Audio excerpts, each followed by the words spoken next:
The world faces its inevitable doom. Comrades who have endured countless hardships, the 10 strongest knights once tasked with guarding the continent, have now depleted their life force and mana.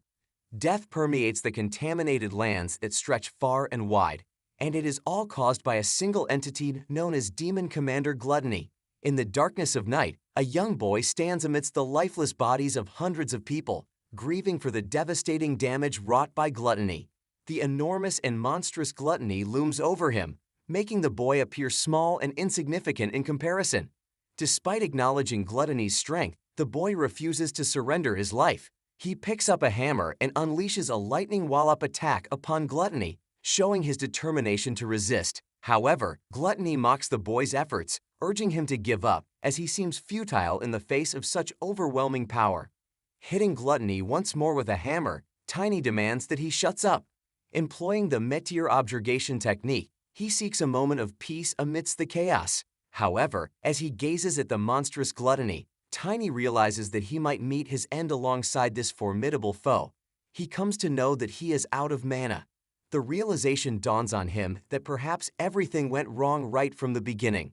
Mana training was a closely guarded knowledge reserved for distinguished knights and nobility, which made Tiny's path arduous, filled with numerous failures, and progress slower than others. Despite starting from the lowest rank among the knights, he held firm belief in overcoming any challenge.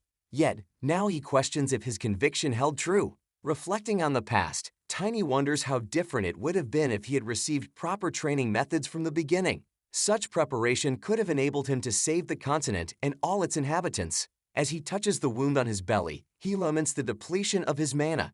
Considering Gluttony's power as the seventh among the demon commanders, Tiny can't help but ponder the true strength of the other commanders and the dreaded Demon King looming in the shadows. In the middle of nowhere, Tiny is sitting alone when suddenly Sword Emperor Asgard von Valentia appears in a pitiful state, covered in blood, and questions if Tiny is still alive. Asgard regrets that he won't survive much longer, and, before his end, he wants to ask something. Curious, he asks Tiny why he didn't flee from the battle. Perplexed, Tiny inquires what Asgard means by that. Asgard explains that he had heard Tiny was once a child from the slums, with seemingly nothing to protect. He empathizes with the hardships Tiny must have faced. Tiny shares that he was curious about what Asgard was going to ask, but now he feels a bit embarrassed. He confesses that he detests appearing weak, believing that a true man should exude confidence at all times. He firmly asserts that he wouldn't run away, no matter the circumstances. In response, Asgard bursts into laughter. Tiny looks at him and comments on his remaining strength, noting that Asgard can still find the energy to laugh despite his condition. Asgard commends Tiny, expressing approval, and tells that he trusts the talent that has earned Tiny a place among the 10 strongest knights, a feat he should be proud of. Asgard then requests that if Tiny ever returns, he should seek him out. Perplexed, Tiny questions Asgard about his intentions. Asgard clarifies that if Tiny were to visit him impulsively, the Asgard from their past wouldn't believe him. So he promises to share one of his secrets. Asgard proceeds to reveal that his daughter's birth name was Leela, inspired by a flower he and his wife admired. However, the truth is that Asgard didn't particularly like that flower. He urges Tiny to remember this crucial piece of information and to come find him as soon as possible. Confused and unable to comprehend everything, Tiny feels his consciousness slipping away, wondering if he has died. Suddenly, he awakens in a room that feels oddly familiar, lying on a bed. He ponders whether the deceased dream. Looking to his side, he spots his sister, her head resting on the bed while sitting on a chair. This surreal scene leaves Tiny questioning if he is experiencing yet another dream. Tiny finds it unimaginable that he must relive his painful past once more, a past filled with sorrow where his sister's lifeless body was taken away immediately after her passing. Soon after her demise, unwanted intruders burst in. The very thought of Arena, whom Tiny holds disdain for, hiding the ring infuriates him. In reality, it was Tiny who concealed the ring, but his sister ended up bearing the brunt of the attacker's fury as she tried to protect him. Abruptly, the door slams open, and two men enter the room, complaining about how they nearly faced consequences due to her actions. Determined to teach her a lesson, one of the men violently kicks the chair on which Tiny's sister is sleeping and crudely commands her to wake up. Seeing his sister in such a vulnerable state, Tiny recalls how he barely survived with his frail body while she selflessly cared for him despite her injuries. Now, as she falls to the ground after the kick, the other man wonders if she's already dead from a single blow. The man who delivered the kick chuckles wickedly, proud of his hectopascal kick, but callously, they continue their torment, seemingly oblivious to the fact that Tiny's sister is already deceased. The men's audacity doesn't end there, as they even attempt to take away Tiny's sister's lifeless body. One of the men questions the other, pondering why he bothers with a dead body. The other man coldly explains that there are sick individuals who derive pleasure from corpses, not to mention the lucrative market for organs and fresh bodies. Helpless and lying on his bed, Tiny desperately shouts for them to stop, questioning whether he is unable to protect anything, even in his own dreams. He implores his hand to move, and to his astonishment, it responds. Taking action, Tiny attacks the men, and much to his surprise, he manages to knock both of them against the wall. This bold move allows him to save his sister's lifeless body. Infuriated, the men grow angrier and accuse Tiny of seeking his own death. They brutally beat him, but he refuses to let go of his sister's body. Eventually, the men decide to leave, taunting Tiny as a persistent runt who will spend his life with his sister's dead body. As the men depart, Tiny notices that the nightmare's conclusion has changed, unlike the relentless loop he had experienced before. Perplexed by the sudden shift, Tiny looks at his hands and realizes he can manipulate mana, an ability he didn't possess at this age. Memories of Asgard flood back, and he begins to wonder if Asgard was the one who sent him to the past. Gradually, Tiny comes to a startling realization. This is not a dream, but rather a chance to alter the future. The possibility of changing the course of events now lies before him. Overwhelmed with emotions, tears stream down his face as he curses Asgard, wishing that he had been sent back a little further in time. Despite coughing up blood and feeling the frailty of his body, Tiny recognizes that venting his frustration is futile. He recalls that even the Sword Emperor, Asgard, himself wasn't entirely confident in this power. Nonetheless, Tiny echoes Asgard's last words, promising to find him as soon as he can. He reassures the Sword Emperor that once he completes what he must do, he will not hesitate to make his way to him. Tiny decides to perceive this opportunity as a chance to finally allow his sister to rest in peace, a task he couldn't fulfill in his previous life. Vowing to seek revenge on the person who took his sister's life, a man known as Wolf, Tiny reflects on how he barely managed to kill him in his past life by snapping his spine. This time, however, he is determined to exact proper vengeance. Before anything else, Tiny has a destination in mind with his sister. He carries her to her funeral, gazing at her lifeless form on the deathbed. With a heavy heart, Tiny addresses her, saying, "Arena, we weren't connected by blood, but our rare black-colored eyes and hair were the only common thread between us. Among the invaders, many shunned or harmed me because of it. However, my sister saw me as a reminder of her lost brother. She named me Tiny and treated me with genuine love and care." The weight of his indebtedness to his sister saddens Tiny deeply, knowing he cannot repay her kindness. During the funeral, Arena's red-haired friend, Emma, observes Tiny and senses a subtle change in him, perhaps due to Arena's passing. She recalls that not long ago, she visited his room to find him sipping soup while by his dead sister's side. Emma also noticed that Tiny's wounds were healed. In a solemn and poignant moment, Tiny lifted his sister's lifeless body, placing it upon his shoulders, and walked out of room. Emma inquired where Tiny intends to go, given his injuries. However, Tiny insisted he's fine, to which Emma countered that he is clearly not. She wondered why Tiny seems more receptive to Arena's words than hers. Looking up at Emma, Tiny expressed gratitude for the soup and her care, assuring her that he will repay the kindness. Afterward, he proceeded to hold a funeral for his sister, Arena. Standing behind Tiny during the funeral, Emma ponders about his intentions. Meanwhile, Tiny resolves that organizing the funeral is his way of making amends to Arena. He decides not to blame himself or be disheartened, as he believes it aligns with what Arena would have wanted. Recalling Arena's advice to always be courageous and hold his head high, Tiny stands beside her casket and commits to living by her words. Gazing up at the sky, he implores Arena to watch over him from above. With unwavering determination, Tiny vows not to have any regrets this time. 1 month later, on a starry night, Tiny stands in the middle of a street. Determined, he psyches himself up and tells himself, "Let's go." A passerby notices Tiny and recognizes him as the beggar kid from the slums. The other person comments that they can collect money from Tiny later. Curious about Wolf's whereabouts, Tiny asks them directly. This angers the men, and they can't believe Tiny dares to mention Wolf's name. One of the men attempts to slap Tiny, but to their surprise, Tiny catches his arm and questions why he can't do so. Defying the man's expectations, Tiny twists his hand, causing the man to scream in pain and kneel on the ground. Baffled by Tiny's sudden strength, the other man wonders if he found some sort of potion. However, undeterred, the man decides that despite Tiny's unusual strength, he's still just a little brat and tries to grab Tiny by his collar to throw him away. Much to their surprise, despite the man's efforts, he can't lift Tiny up and questions why he feels so heavy. With a smirk, Tiny asks the man if he's wondering what's happening and if he feels heavier than expected.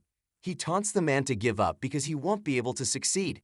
Tiny swiftly kicks the man away and admires his progress, as he has successfully integrated his mana body, a feat he couldn't accomplish in his previous life. Merging a body made of mana with the physical body seamlessly enhances one's power through their mutual interactions. This is the core principle behind the secret technique Tiny has developed. Although potent, the technique requires consuming much more food than usual due to its effects. Having devoured Emma's 10 days' worth of food, Tiny feels grateful for her assistance.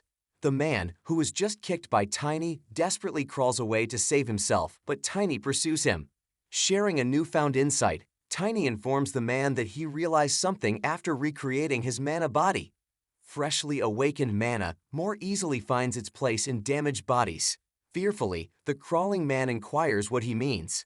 Tiny grabs the man by his leg and sends him flying through the air, expressing gratitude for messing with his body. The other men witness the scene and rise to their feet, wondering if an intruder has entered. They glance at Tiny, questioning who he is, and speculate if he might be the beggar brat. Two leaders, positioned above the fray, observe the unfolding events, surprised to see the kid arriving alone. They question what he intends to do without a weapon. In response, Tiny confidently retorts, grabbing one of the men by his foot and skillfully using him as a makeshift weapon. Swinging the man around, he strikes everyone with his improvised weapon, sending them soaring through the air before landing with resounding thuds. One of them even loses his teeth from the impact. Tiny addresses the leader standing above, declaring that he is done with the small fries and that what remains are the formidable Render's brothers. He challenges them to come down and face him. One of the men draws his sword, threatening to cut Tiny in two. The other leader informs his comrade that the kid is a mana user, and selling the corpse of a mana user can fetch a high price. Realizing that the person's foot he was using as a weapon is badly broken, Tiny discards it. He recalls an incident when an old man noticed him using a human as a weapon and advised him to have some class. The old man taught Tiny the importance of learning hand-to-hand combat instead of resorting to such heinous tactics. Now, in the present, Tiny believes that with hand-to-hand combat, he can maintain his dignity. The two leaders attack Tiny by leaping from above with their swords, but Tiny remains calm and sees through their movements, deftly dodging their attacks. Tiny launches a series of punches and kicks at one of the leaders, causing the man to be airborne. Seizing the opportunity, Tiny swiftly moves in, grabs the man by his collar, and hurls him back to the ground with a resounding thud. Among the invaders, their ruler, known as Wolf, takes notice of Tiny and demands to know who he is. In his previous life, Tiny was astonished to learn that Wolf, once a mere punk in a distant area, actually belonged to the Beastman tribe, renowned as the best among the demi-human races. The pure silver werewolf among them was especially remarkable due to its royal lineage traits. In Tiny's previous life, it was a daunting task to defeat him, leaving him wondering why such a silver wolf was present in this place. This time, however, Tiny is determined to uncover the truth. When Wolf questions if Tiny was the one responsible for the current situation, Tiny sarcastically asks if he can't already tell. He provokes Wolf, asking if this marks the end of his willpower. Enraged, Wolf threatens to rip Tiny's mouth off, to which Tiny welcomes the challenge, encouraging Wolf to give it his all from the beginning. Wolf undergoes a transformation, turning into a golden wolf. This sight amazes Tiny, who wonders why Wolf doesn't possess silver fur. Mocking the transformed wolf, Tiny taunts him by asking what kind of puppy he has become. This further infuriates Wolf, driving him to launch a fierce attack against Tiny. Tiny manages to evade Wolf's attack, but he can't help but wonder about the sudden increase in Wolf's speed and strength, surpassing even the Renders brothers. Nonetheless, Tiny realizes that Wolf is not the same as he was in Tiny's previous life. Swiftly reacting, Tiny seizes Wolf's mouth, silencing him firmly, and questions if this is all Wolf has to offer since Tiny returned.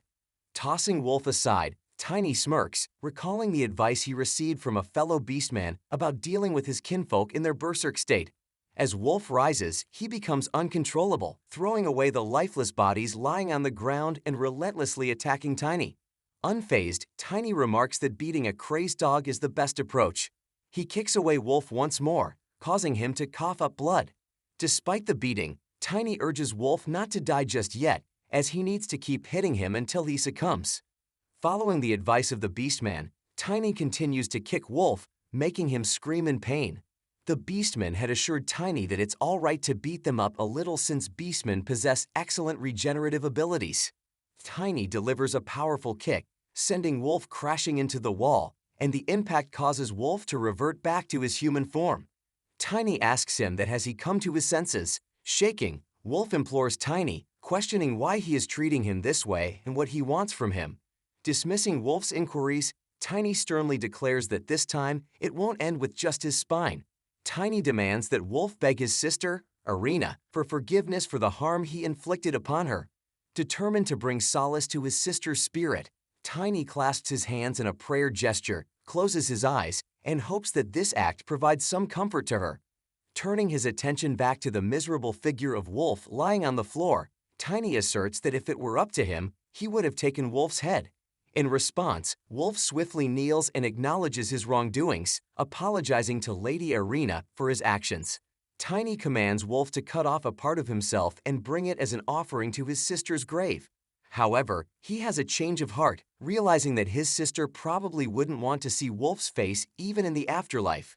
Instead, Tiny instructs Wolf to answer his questions one by one while he beats him. The first question Tiny poses is about Wolf's presence in this place. While confronting Wolf, his attention is drawn to a nearby stone. Curious, Tiny picks it up, realizing that he has never seen this stone in his previous life. To his astonishment, he identifies it as demonic chi. In Tiny's past life, he strolls through a forest alongside a girl. Curious, he asks her what she wanted to show him. Pointing ahead, she reveals her intention to introduce him to the spiritual creatures inhabiting the area. Spiritual creatures are living beings that are reborn after accumulating mana for at least 10 years. Surprised, Tiny admits that he didn't know there were spiritual creatures outside of Elbenheim and that animal spirits are indeed rare. The girl continues their discussion, inquiring if Tiny is aware that the soul of a spiritual creature is a spirit. Although not a spirit tamer himself, Tiny confidently responds that he knows this much. Holding a stone in her hands, the girl then asks Tiny if he knows about the quintessence of a spirit. In the present day, Tiny discovers a similar stone near Wolf and holds it in his hands. Recognizing it, he murmurs, "Spirit stone." While Wolf continues to apologize, Tiny's attention shifts to the precious stone he discovered. He finds it intriguing that a werewolf possesses such a valuable item. As he examines the stone further, Tiny realizes that it is in an unusual state, emitting demonic chi, commonly associated with spirit stones of demons. As Tiny holds the stone, peculiar chains materialize before him. Determined to address these strange chains, he delivers powerful punches, breaking them and releasing a trapped silver wolf. Perplexed, Tiny wonders if this is a memory of a spirit and why the wolf is surrounded by some peculiar individuals, all emanating demonic chi.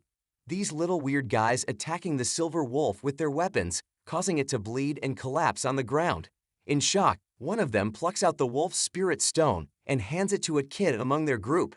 Struggling to comprehend the situation, Tiny questions the identity of that child and the reason for handing him the spirit stone.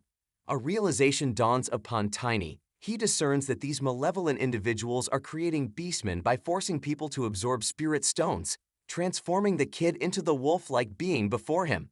Tiny observes Wolf, who continues to apologize and deduces that they were created through the absorption of spirit stones. However, this time, Tiny arrived too soon, and Wolf couldn't complete the process entirely. As the silver wolf readies to attack the other wolf, who is now transformed back into a human, Tiny intervenes by jumping in between them. He urges the silver wolf to stop, believing that the other guy deserves a more wretched demise. To Tiny's surprise, he realizes that the silver wolf can understand him, even though he doesn't consider himself talented in spirit taming. This recollection prompts him to remember his conversation with the girl named Estina in the jungle. When Tiny had asked if a human could become a spirit tamer, she had replied that it's possible if one possesses a pure soul and sufficient mana.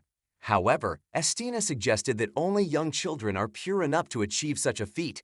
Now, in his present life, Tiny acknowledges that he is young, but when he looks at the apologetic wolf, he doesn't believe he possesses the required purity. Silver Wolf gently pats Tiny on the head with his mouth, leaving Tiny to wonder that when he broke the chain, his mana flowed into the wolf's spirit stone, filling the cracked part, enabling their communication. As a result, Tiny realizes that he can form a contract with the Silver Wolf. Extending his hand towards the Silver Wolf, Tiny declares, "Let's do this." Unlike magic, maintaining focus on the spirit is unnecessary. If Tiny supplies enough mana to the Silver Wolf, just enough for survival, the wolf will prove to be a valuable ally. Additionally, most spirits grow stronger in tandem with the spirit tamer's strength, which is one of the reasons why Estina excelled among the 10 knights. In response, the Silver Wolf makes a request of Tiny. He desires revenge. Tiny reassures him that it's no big deal, as he had already planned to exact vengeance on all those connected to demonic chi. The final step in forming a contract with a spirit involves deciding on a name. Contemplating this, Tiny affectionately pats the wolf's head with one hand while holding his paw with the other. Observing the wolf's silver fur resembling the moon, Tiny names him Lunar Wolf. Tiny gazes at the apologetic wolf and wonders about the mastermind behind this villainous act of creating beastmen with spirit stones. Observing the demonic chi in wolf, Tiny concludes that it might be the work of demon worshippers, fanatics who reject avatars and instead worship the Demon King. These malevolent worshippers had already caused chaos in the world even before the Demon King's army appeared, though Tiny, being in the labyrinth at that time, lacks the full details. In frustration, Tiny kicks the apologizing wolf, demanding he be quiet, and then asks about the kid who gave him the spirit stone, questioning whether he is one of the demon worshippers. As Wolf remains in a subconscious state, repeatedly apologizing, Tiny realizes he is still not fully aware of his surroundings, so he beseeches Lunar Wolf to wake him up. With a mighty roar, Lunar Wolf manages to snap Wolf back to his senses. Tiny persists, asking about the kid and inquiring where to find him. Wolf responds with a single word, organization. Tiny probes further, asking what they are doing. In response, Wolf pounds the floor and laughs, warning that the organization won't let Tiny escape their grasp.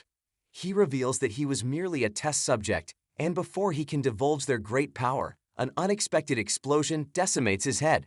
Tiny is intrigued, wondering if they placed an enchantment on Wolf's mouth to prevent him from revealing crucial information. As he ponders this, a memory from his past life resurfaces, where a man had warned him about their organization relentlessly pursuing him. Initially, Tiny had assumed the man was referring to his subordinates on the first floor. Nonetheless, when Tiny defeated those individuals, they were oblivious to the fact that Wolf was actually a beastman. Deciding to put it aside, Tiny acknowledges that he hasn't always lived using his head. Amidst the chaos, Tiny spots a crack in the wall, emitting a mysterious blue glow from within. Recognizing its importance, Tiny firmly grabs Wolf by the arm and questions if he should begin reclaiming what was once taken from him. With a forceful throw, Wolf collides with the wall and falls to the ground. Tiny seizes Wolf once more, contemplating how he would handle the situation if he were the sword's emperor. He recalls the story Emperor Asgard shared with him and contemplates sharing it with Asgard someday. Placing Wolf's hand on the illuminated object in the wall, a door opens and Tiny enters, referring to Wolf as his old ally, but swiftly amending it to future ally. This door leads to a treasure room, where Tiny picks up a ring, asserting that he needs to take it, the Valentia family's ring. When Tiny was in a pitiful state on the street as a very young child, a girl approached him and inquired about his name. Tiny shared his name, and she remarked that it was a cute name. The girl then took off one of her rings and gifted it to him, stating that it suited him. She also advised him to seek her out with the ring when he needed help, and she would assist him. In the present, as Tiny looks at the ring, he recalls that everyone in the Aslan Empire knew her, Chloe von Valentia. Chloe was the youngest daughter of the Sword Emperor, Asgard von Valentia. Known for her kindness and generosity from a young age, she had earned the nickname Valentia's Angel. All this took place when she had just turned 16, the legal age, and in Valentia's family, there was a tradition where children reaching this age were required to lay flowers in each temple and make their names known. That might have been the reason why Chloe and Tiny crossed paths at the Invader, Files Estate's red light district, located on the outskirts of the dukedom. In Tiny's previous life, he couldn't retrieve the ring as his quest for revenge took time and finding assistance was challenging. However, this time, the ring could be of great help, and with it in his possession, meeting the Sword Emperor should be much easier. While stashing the ring in his pocket, Tiny wonders where the Sword Emperor could be, smirking as he feels the time is right. Leaving the scene behind, Tiny overhears a group of people entering and discussing the dead bodies strewn on the ground. Someone mentions that Tiny swung a guy by his leg, while another remarks that he is undoubtedly a mana user. The commander among them questions if a single child caused all this mayhem, to which they affirm, urging the commander to intervene, as he can quickly resolve the issue. The commander scolds them, reminding them that he warned them to stop using that drug. The commander, Lamb, who is in charge at File's outer castle, wonders how Wolf is handling his men. Seizing this opportunity, he decides to use it as an excuse to raise his protection fee. As he looks up, he spots Tiny standing there. The people around the commander recognize Tiny and begin to talk about him. The commander questions if Tiny is indeed the one responsible for all the chaos. Tiny confirms this and starts descending the stairs. The commander then questions whether Tiny comprehends the magnitude of his actions. In response, Tiny expresses that he was merely dealing with some corrupt individuals and wonders why a knight like the commander needs to intervene in such matters. In Tiny's view, it seems like Commander Lamb has been accepting excessive bribes from Wolf. Enraged, Commander Lamb retorts that Tiny has a lot of nerve. He tries to attack Tiny, who observes that Lamb has only reached the second level of mana usage. With a swift move, Tiny slaps away Lamb's approaching hand and realizes that, even in his current condition, he could defeat Lamb if he gives his best effort. Consequently, Tiny kicks Commander Lamb, aiming to send him flying back to the ground through the stairs. Deciding that a show of power should suffice for now, Tiny holds back from taking drastic actions against Commander Lamb. Lamb grasps onto Tiny and compliments him on his abilities for a kid. Without warning, Lamb throws a punch, sending Tiny flying backward. Realizing that he shouldn't make the estate head his enemy just yet, Tiny understands the vast number of night troops under Commander Lamb's command. For the time being, Tiny opts to make Commander Lamb leave on his own. As he descends the stairs, Lamb notices him and questions why Tiny doesn't attempt to take this blow as well. He launches another attack, but Lunar Wolf suddenly appears behind Tiny, startling Lamb, who wonders if it is a spirit. Tiny surmises that Lamb probably has never seen a spirit in such a small estate. With the situation seemingly calmer, Tiny decides to engage in a conversation with Commander Lamb. He asks Lamb to be honest and acknowledges that this issue doesn't concern Lamb as long as he receives the money, right? Commander Lamb inquires about Tiny's point in asking such a question. Tiny proposes to Commander Lamb that instead of Wolf, he could pay him with money. Commander Lamb is taken aback by the suggestion, surprised that such an idea could come from a kid. He then asks Tiny about his age and wonders if he used magic to transform himself. Tiny clarifies that he is a native of this land and points out that he is well known for his black hair and invader. Commander Lamb accepts his explanation and asks if Tiny can pay him 5 white gold coins, the amount that Wolf used to pay. Tiny finds the amount ridiculous and jokingly asks how far Lamb plans to go with his demands. He suggests offering 1.5 coins instead because Tiny knows Wolf used to pay him 1 coin, which only infuriates Commander Lamb. However, Tiny remains firm and tells him they can conclude their business there, and then if he doesn't agree. Amused by the situation, Commander Lamb comments on the world coming to an end with a kid negotiating like that. He eventually relents and decides to leave. Before leaving, he reminds Tiny that the last day of the month is the due date for the payment, and he expects Tiny to keep his promise. The onlookers inquire if Commander Lamb is really going to leave like that. In response, Commander Lamb slaps one of them, telling him to be quiet. Meanwhile, Tiny calls out to Lamb from behind and tosses a coin toward him, which he catches. Tiny explains that since the ownership of the place has changed, the new owner should at least greet the estate head. He asks if Lamb can arrange a meeting with the estate head. Lamb agrees to report the matter to the estate head, but warns Tiny to pay on time or face the consequences of the estate head's wrath. Smirking confidently, Tiny assures him that if there will be any next due date, he'll make sure to handle it. As the people start leaving, Tiny stops them and gives them an hour's notice. He instructs them to gather everyone, including the gang members, women working in the invader, and the begging kids. Warning them of the consequences of being late or attempting to escape, Tiny threatens that he will take a life every minute for tardiness, and if they try to run away, his spirit will track them down and end them. Tiny reminds them not to forget they have only 1 hour. The group quickly scurries to follow his instructions. Holding the ring in his hand, Tiny contemplates how this plan could lead to taking control of this place in just a week. He expresses his anticipation to this to Duke Valencia. Upon their return, the people are out of breath, and Emma rushes to hold Tiny's hand, concerned about his injury. Tiny reassures her that it's not his blood and reveals that Wolf is already dead. Emma looks at Wolf's lifeless body in disbelief. Observing the fear in the people's eyes, Tiny realizes that they are afraid that the estate head won't spare anyone who challenges his nobility. Everyone in the invader knows that the estate head is backing Wolf. The people worry about the consequences if they are punished for attempting to challenge the nobility. Tiny, holding a book, scoffs at their concerns and questions the consequences for the estate head of Files, who is making a mockery out of Valencia. Outside the castle, 2 guards are engaged in a conversation. One of them remarks that he hasn't seen Sir Ram around lately and wonders if he might be on vacation. The other guard questions if he hasn't heard the news about Ram being under probation due to an incident in Invader. The first guard appears surprised and asks if Ram did something wrong. The second guard reminds him about the fight that erupted among the local thugs and how they all claim to see a giant monster wolf coming after them. The first guard recalls the incident, where everyone seemed to hallucinate simultaneously. The second guard agrees and adds that their leader, Wolf, was in a terrible state and lost all his money mysteriously. The first guard connects the dots and explains that during Ram's negotiations with the new boss, a problem arose. Every shop and store in the town is closed, and the visiting merchants express their grievances as they haven't been making any profits lately. The other guard remarks that it's understandable for the estate head to be angry, which may explain why the new boss has been summoned.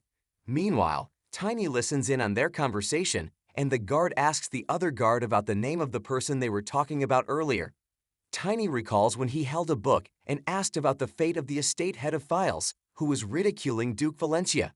Emma questions what he's referring to, and Tiny explains that in his past life, he used to believe that all nobilities were the same.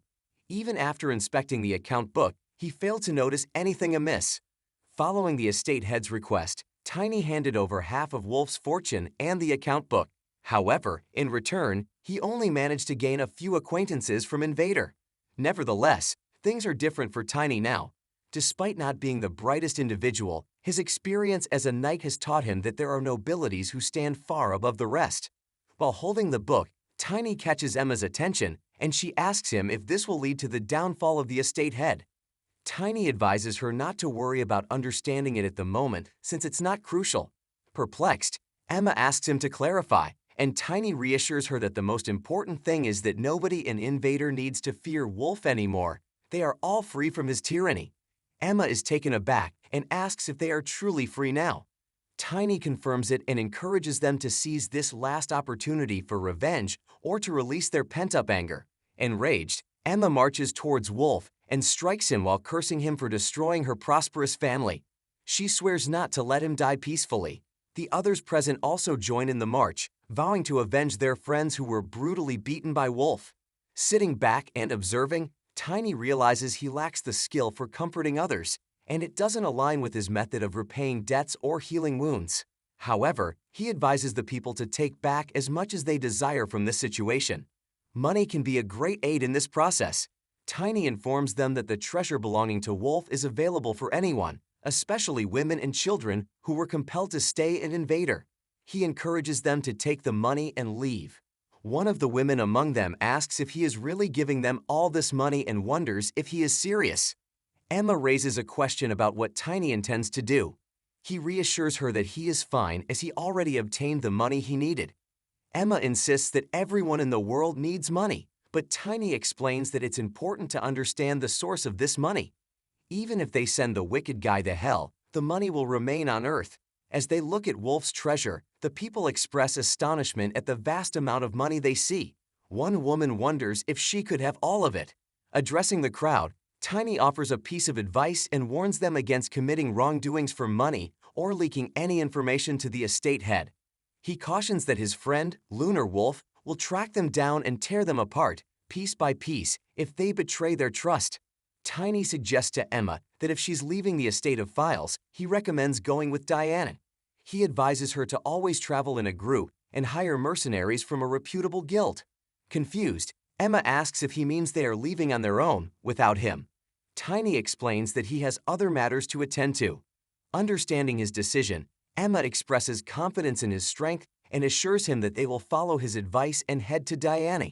She tells him that if things become too difficult for him, he can always find her. In gratitude, Tiny thanks Emma for everything. As a result of their actions, the red light district of Files Invader is now closed. Meanwhile, the guards, who were previously discussing the new boss, begin to wonder about new boss name. Suddenly, Tiny emerges before them and confidently states, "Tiny." The guard notices his presence and asks how long he has been there. They assert that as a commoner, he shouldn't be lingering in the area where the head and the lieges reside. The guard is perplexed and wonders how this child knows the name of the new boss. Tiny confidently explains that he is the new boss. Suddenly, Lunar Wolf appears, frightening the guards who promptly flee in fear. Tiny sighs, frustrated by the fact that people always react strangely to his childlike appearance wherever he goes. Inside the castle, Tiny stands before Kron, the Grandmaster of Files Night Order. Kron acknowledges having heard about Tiny from Ram but comments on his young age. Displeased with being kept standing, Tiny remarks on the lack of courtesy in letting a guest stand while they are being observed. This angers Kron, who asserts that Tiny needs to understand his place. In response, Tiny stands his ground and reminds Kron that the same goes for him.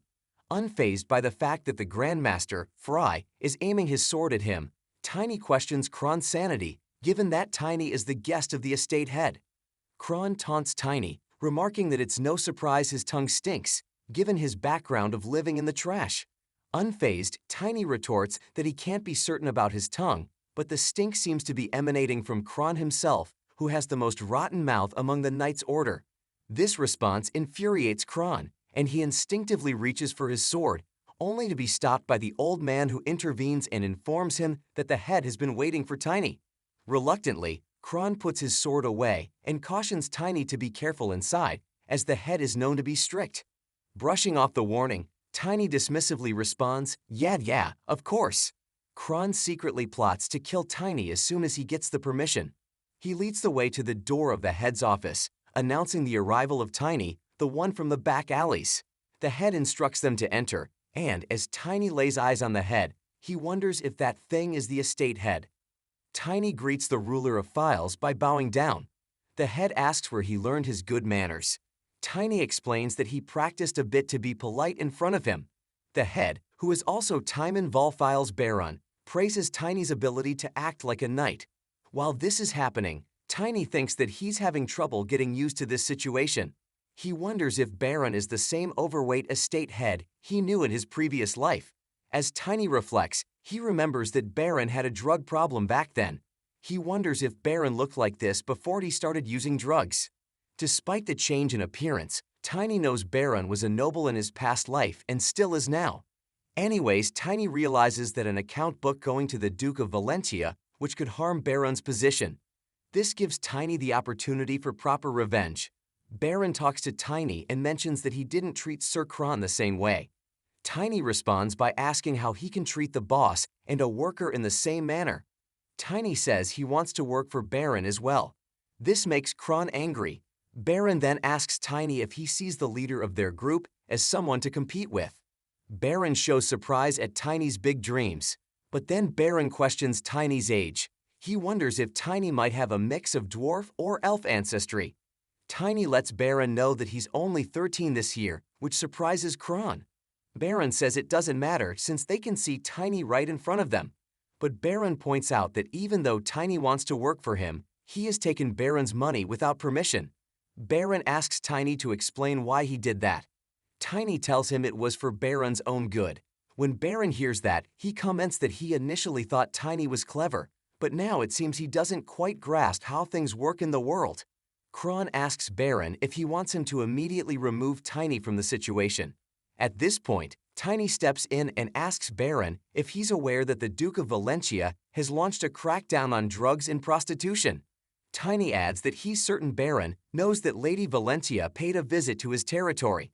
He reveals that he learned this information from her associates, and his aim was to tidy things up for Baron before any problems arose.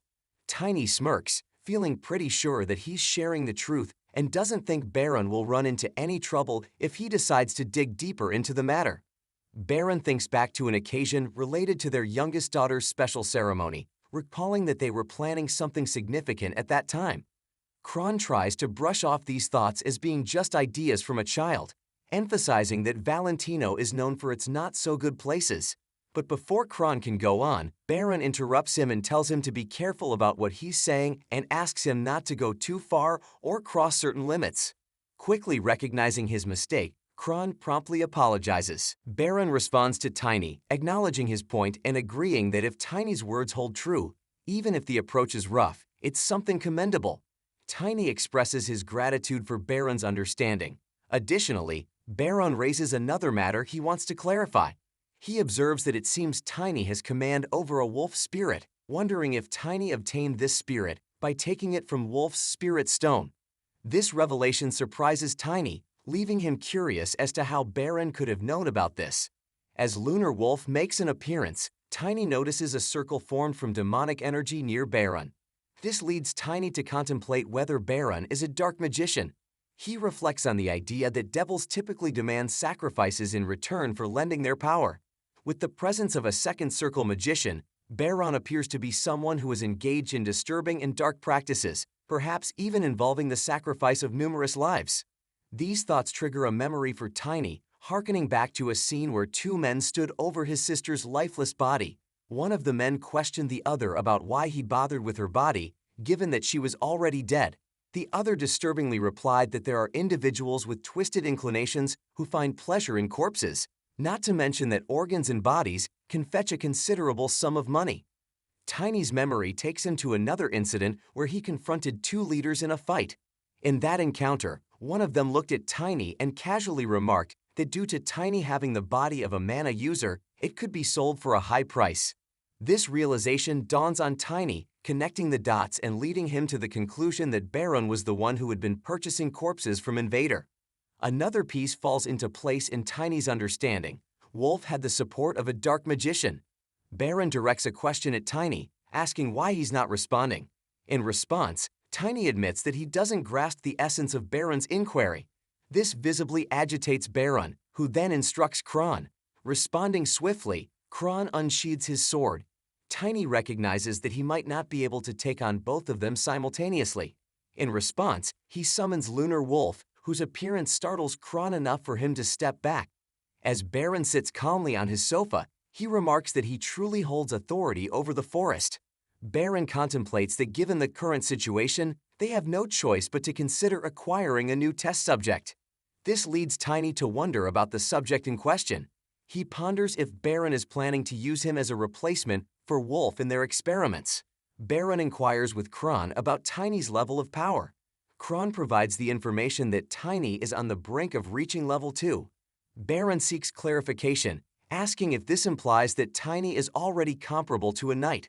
Kron clarifies that unless Tiny comes from a well-known family that imparted mana manipulation training from a young age, it's quite remarkable for him to have attained such proficiency. Kron adds that it's unlikely Tiny acquired this skill entirely on his own, highlighting the precision and stability of Tiny's mana control. In response, Tiny elaborates that he inherited this knowledge from his family's closely guarded tradition.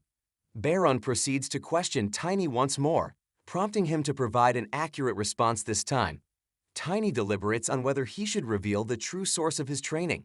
He realizes that they might not believe him if he claims to have developed it independently. Consequently, he informs them that he learned it from his late parents, who passed down the knowledge before his arrival in Files. Tiny expands upon his explanation with a sigh, describing the breathing technique as something he has been practicing since infancy. He notes that due to his recent increase in strength, he has come to realize that it's a unique and distinct method. This realization prompts a smirk from Tiny as he muses about Baron's chances of verifying the truth.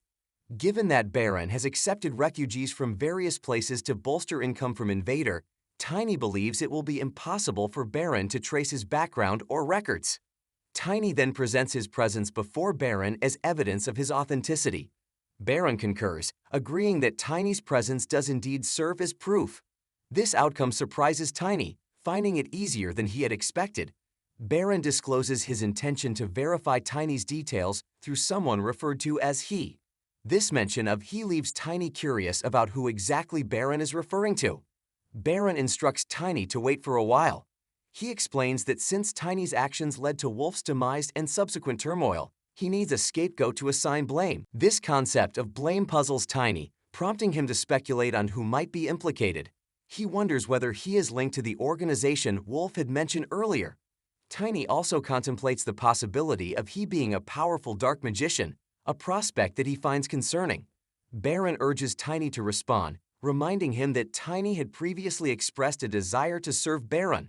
He implies that the offer at hand may not be unfavorable to Tiny, given his earlier aspirations. Tiny offers a bow, expressing his willingness to comply if Baron issues such an order. With a respectful tone, he then inquires whether he is an esteemed guest.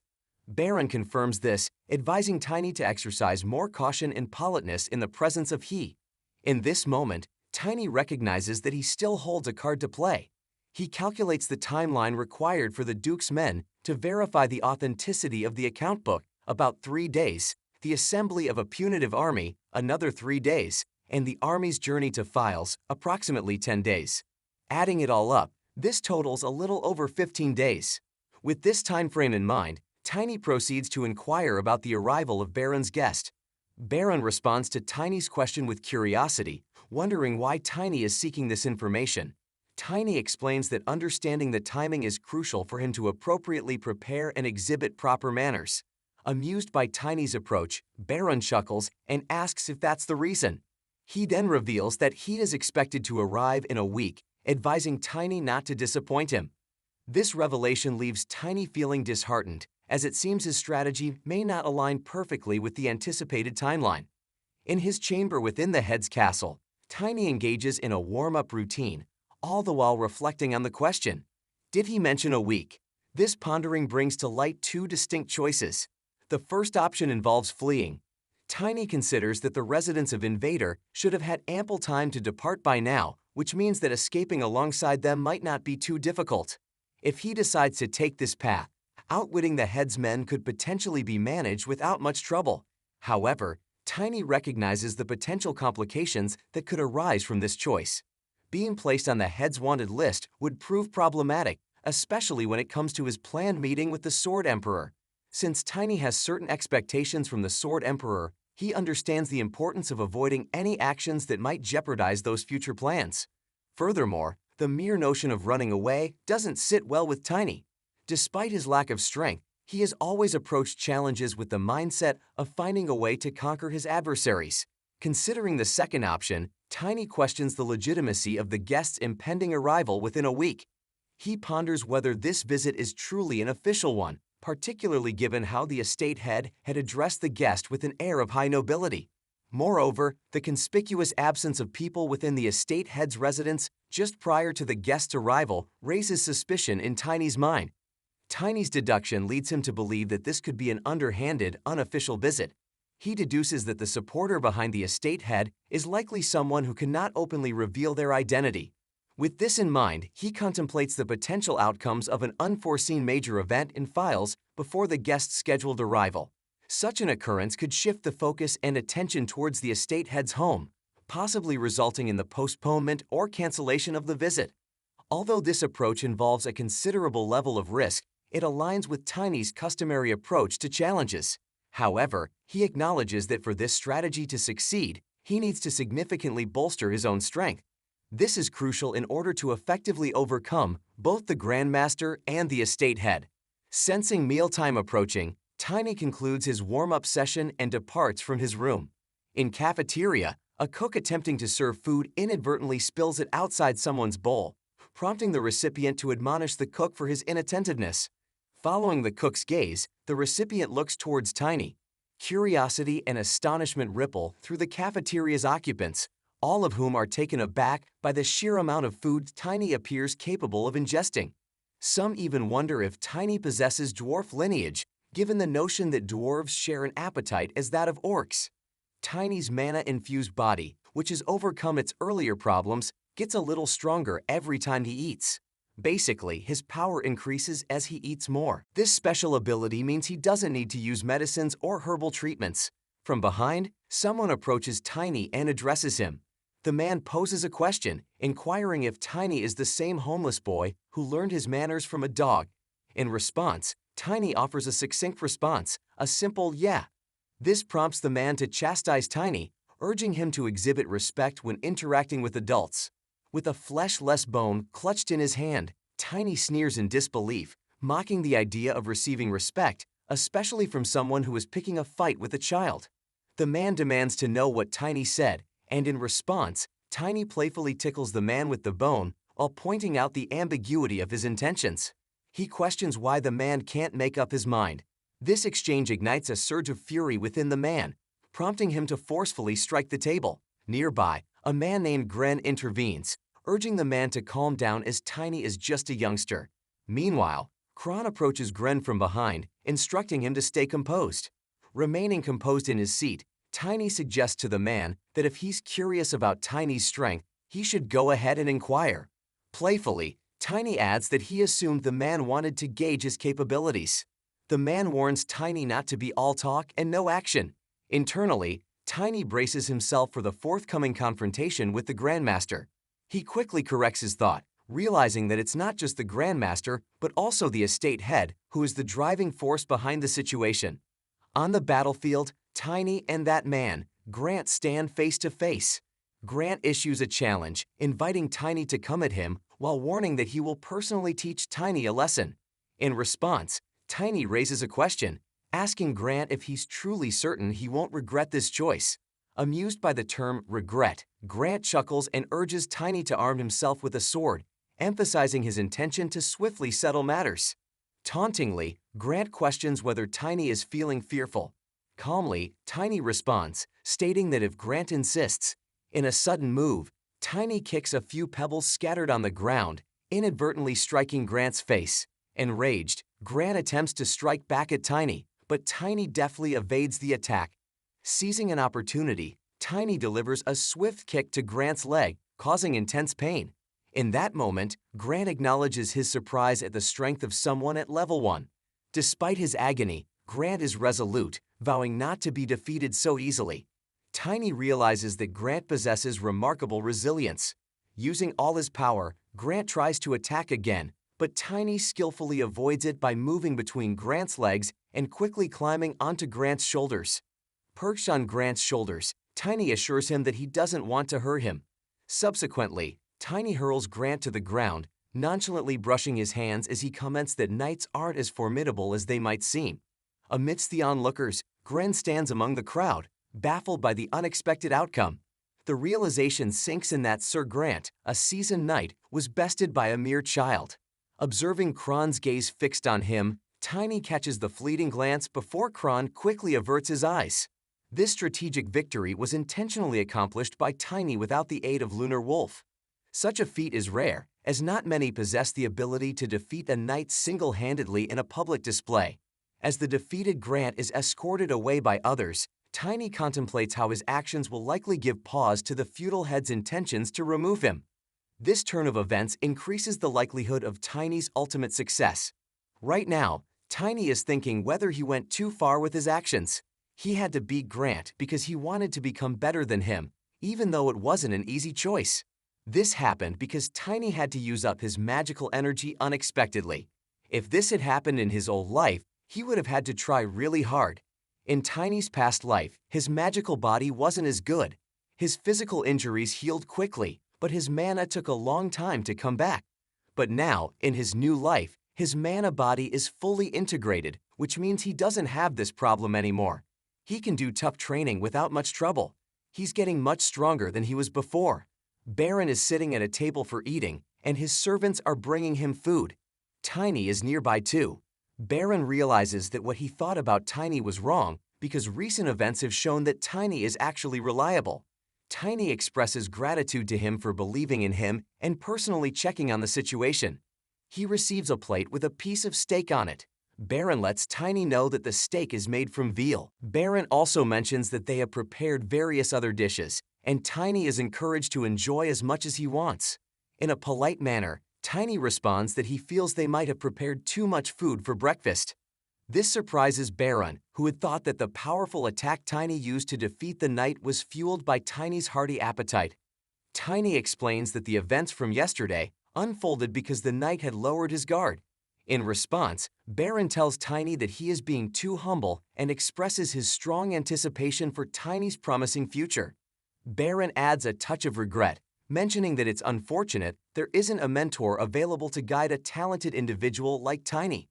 Tiny acknowledges that many knights in history grew up without a teacher, yet the ones who truly excelled often had a great master to guide them. Baron asks Tiny if he learned about history. As Tiny sits at the table with his meal, using a knife and fork, Baron notices that Tiny has also learned how to behave properly while eating. Just like Baron suspected, it's becoming clear that Tiny is not an ordinary person. In his mind, Tiny realizes that he acquired these skills from his previous life. Baron mentions that it's not common for nobles in this empire or nearby kingdoms to have black hair and eyes. He suggests that there might be a way to figure out more about Tiny's background by considering that place. This makes Tiny curious about what that place could be.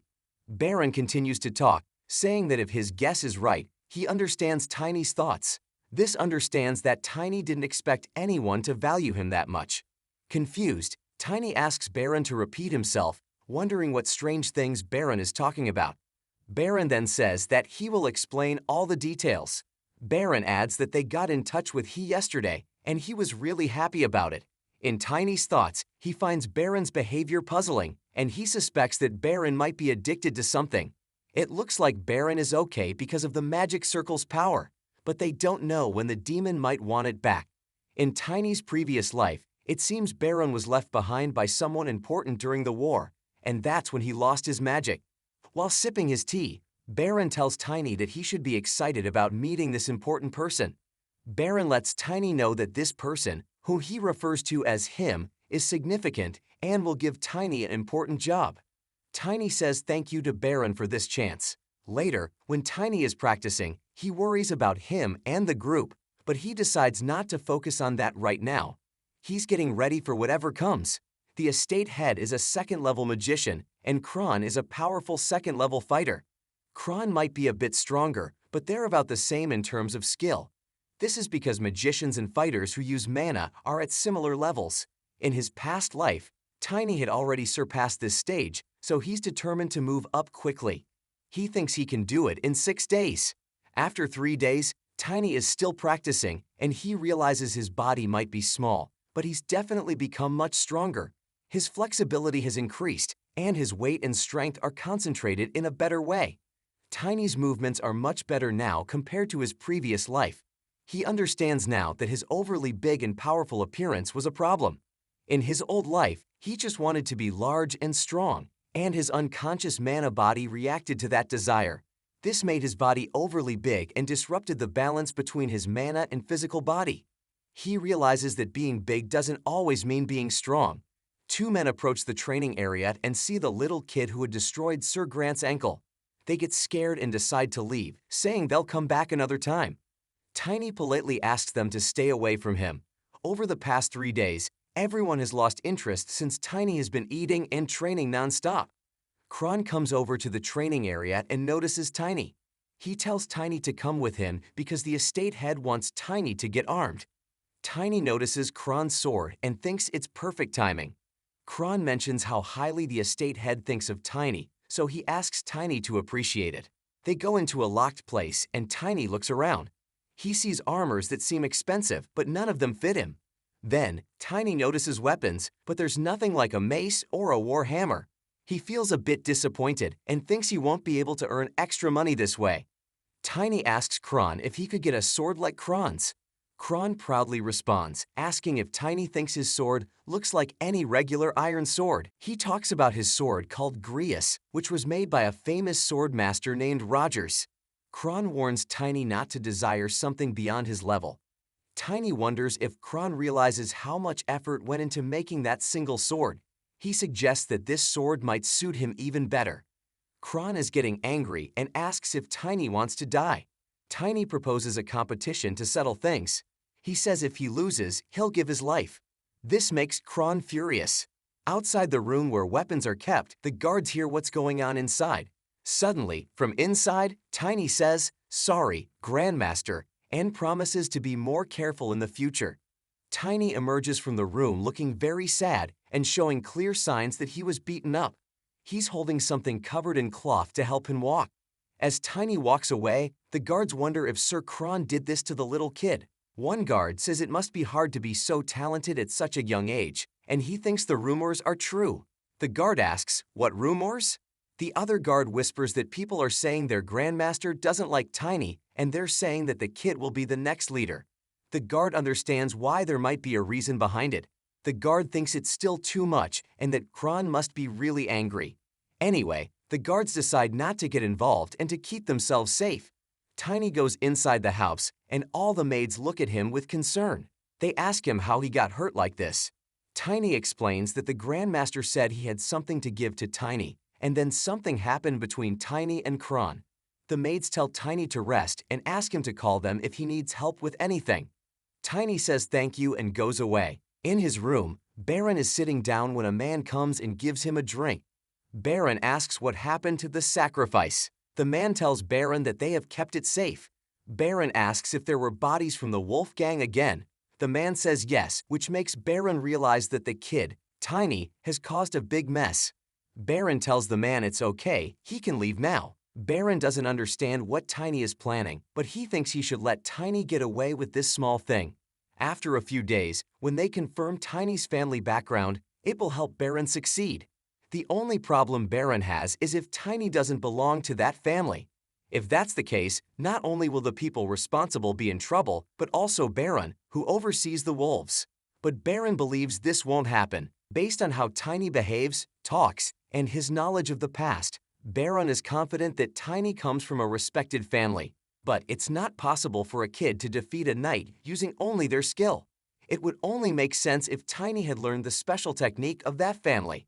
And especially considering Tiny's black hair and eyes, there's no better evidence than that.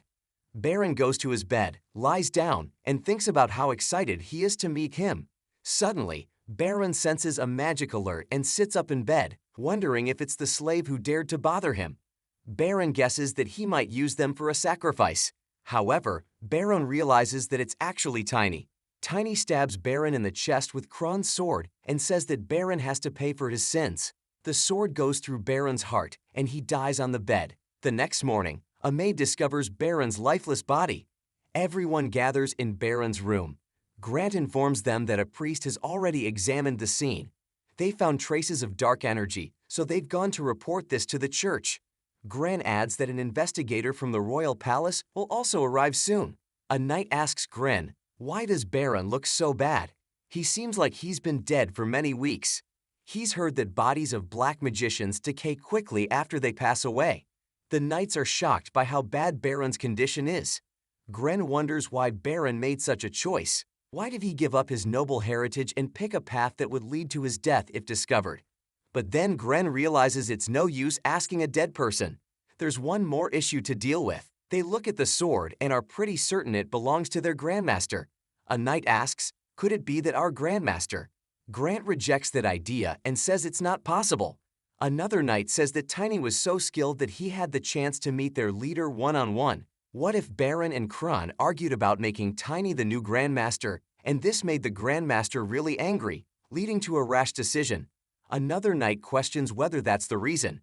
He doesn't believe Kron would do something like that. It seems impossible unless Kron has lost his mind. But if it wasn't him, everyone is wondering why the Grandmaster isn't appearing. Gren tells them they can't feel relaxed in this situation, so they should do some investigating. They start looking for clues, beginning with the maids. Gren figures out that they all say they saw that kid, Tiny, being hit by the Grandmaster. Gren believes that having one witness will solve everything. He orders them to bring Tiny to him. Tiny, looking sad and still having marks from the fight on his body, explains that the estate head wanted to give him armor, so he went to see him. Tiny adds that he really didn't expect the Grandmaster to suddenly hit him like that, and of course, he didn't get the armor. Gren slaps the table and stands up, saying they've already checked the storage. Traces were found, but the Grandmaster definitely left that place. No one in the castle saw him, but he disappeared right after Tiny met him. Gren asks if Tiny truly hasn't seen the Grandmaster after that. Tiny replies that he didn't see the Grandmaster at all. Gren then asks Tiny if he's completely sure about this and also inquires if anything unusual happened during that time. Tiny goes on to explain that Kron was quite harsh in expressing his disapproval of how the estate head favored Tiny. Despite that, Tiny insists that he hasn't crossed paths with the Grandmaster since that encounter. Upon hearing this, Gren notices that Tiny's account aligns perfectly with what the other servants have stated. Gren reassures Tiny, saying he understands the situation. Tiny then asks about his future, wondering what will happen next. He adds that the estate head had given him assurances of protection. After considering it for a moment, Gren advises Tiny to return to the same location tomorrow morning and tells him he can leave for now. As Tiny steps out of the room, he ponders whether Gren is one of the knights working within the estate. Tiny suspects that Gren might not be entirely virtuous either, but he's perplexed by his inability to remember Gren's face. He questions himself, wondering if he simply forgot. As he reflects, Tiny's memory resurfaces, reminding him of the vivid recollection he has of bravely standing up against and defeating his adversaries. Tiny feels suspicious because Gren asked him to return even though he answered all the questions already. For now, Tiny decides to remain cautious.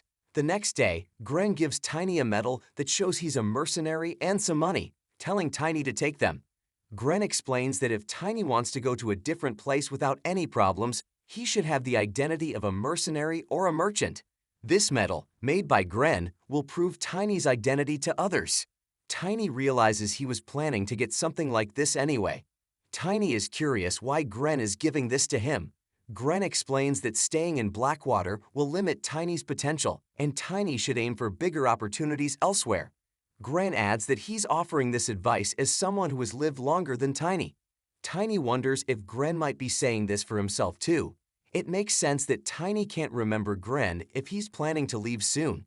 Tiny thanks Gren and admits he was also thinking about leaving. Tiny believes that since a black magician has appeared, the royal family will soon take action.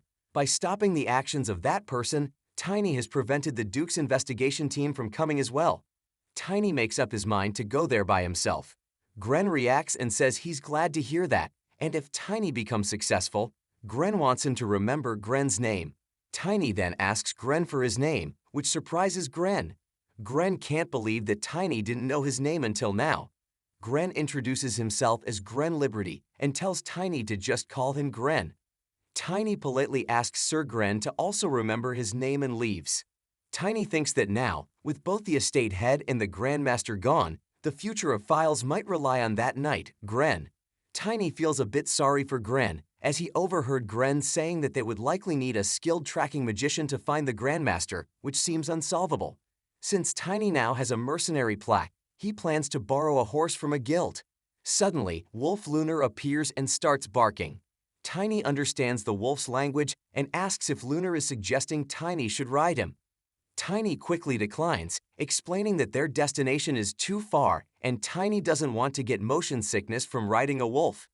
Tiny remembers how monsters once made fun of him for trying to ride a dire wolf. They warned him that he might end up vomiting all the food he ate after just a few minutes. Tiny tells the wolf that only someone like an orc, whose sense of balance is different, could manage it. But the wolf argues, and after some discussion, Tiny agrees and climbs onto the wolf's back. Tiny notices that Lunar looks about the same size as Tiny himself. He understands that when spirits show themselves, their size is determined by the strength of their master. While riding Lunar, Tiny remembers something Estina told him about how a stronger spirit tamer's traits can affect the spirit's appearance. As Tiny sits on Lunar's back, he feels a change in Wolf. He's becoming sturdier and more powerful. This change, Tiny realizes, is a sign of being a skilled spirit tamer. Lunar starts running, making it a challenge for Tiny to hold on. Despite this, Tiny can clearly sense everything Lunar does, how he moves, what he sees, and even his sense of smell. Tiny believes that they will reach Valentino much faster than he had originally thought. He even considers that they might be able to travel to places farther away, like Karun, where the first disaster is predicted to happen. In Tiny's previous life, disasters struck one after another across the whole land, weakening humanity's strength and anticipating the arrival of the Demon King's army. It all began with the disappearance of Karun's relic. Tiny is determined to prevent this disaster from happening again in this life. The relics, 7 sacred objects given to humanity by the avatars, were meant to be a last resort, but they were all taken in Tiny's past life. Now, Tiny is resolved to grow stronger as he faces these disasters, so humanity can stand strong against the Demon King's army. After visiting the Duke, Tiny plans to head to Karun, where the first disaster is predicted to occur. Back in Files, an investigation team from the Imperial family is sent to look into the matter. People read about the estate head's assassination in the newspapers, and there's a rumor that Baron might have been a black magician. People hope to avoid getting involved in this situation and decide to be cautious. They choose to stay inside their houses, just in case anything happens. A dark shape shows up, and it's letting out black smoke. The guards outside Baron's house ask this figure to say who they are. The figure makes them move away just by raising a hand, and the guards suddenly fall down. The dark figure goes inside. Gren notices this and gets his sword ready. He asks the figure who they are. The dark figure says they have something to ask. They want Gren to tell them everything he knows about the situation when the estate head was assassinated. Gren, under some sort of magic, starts telling everything he knows.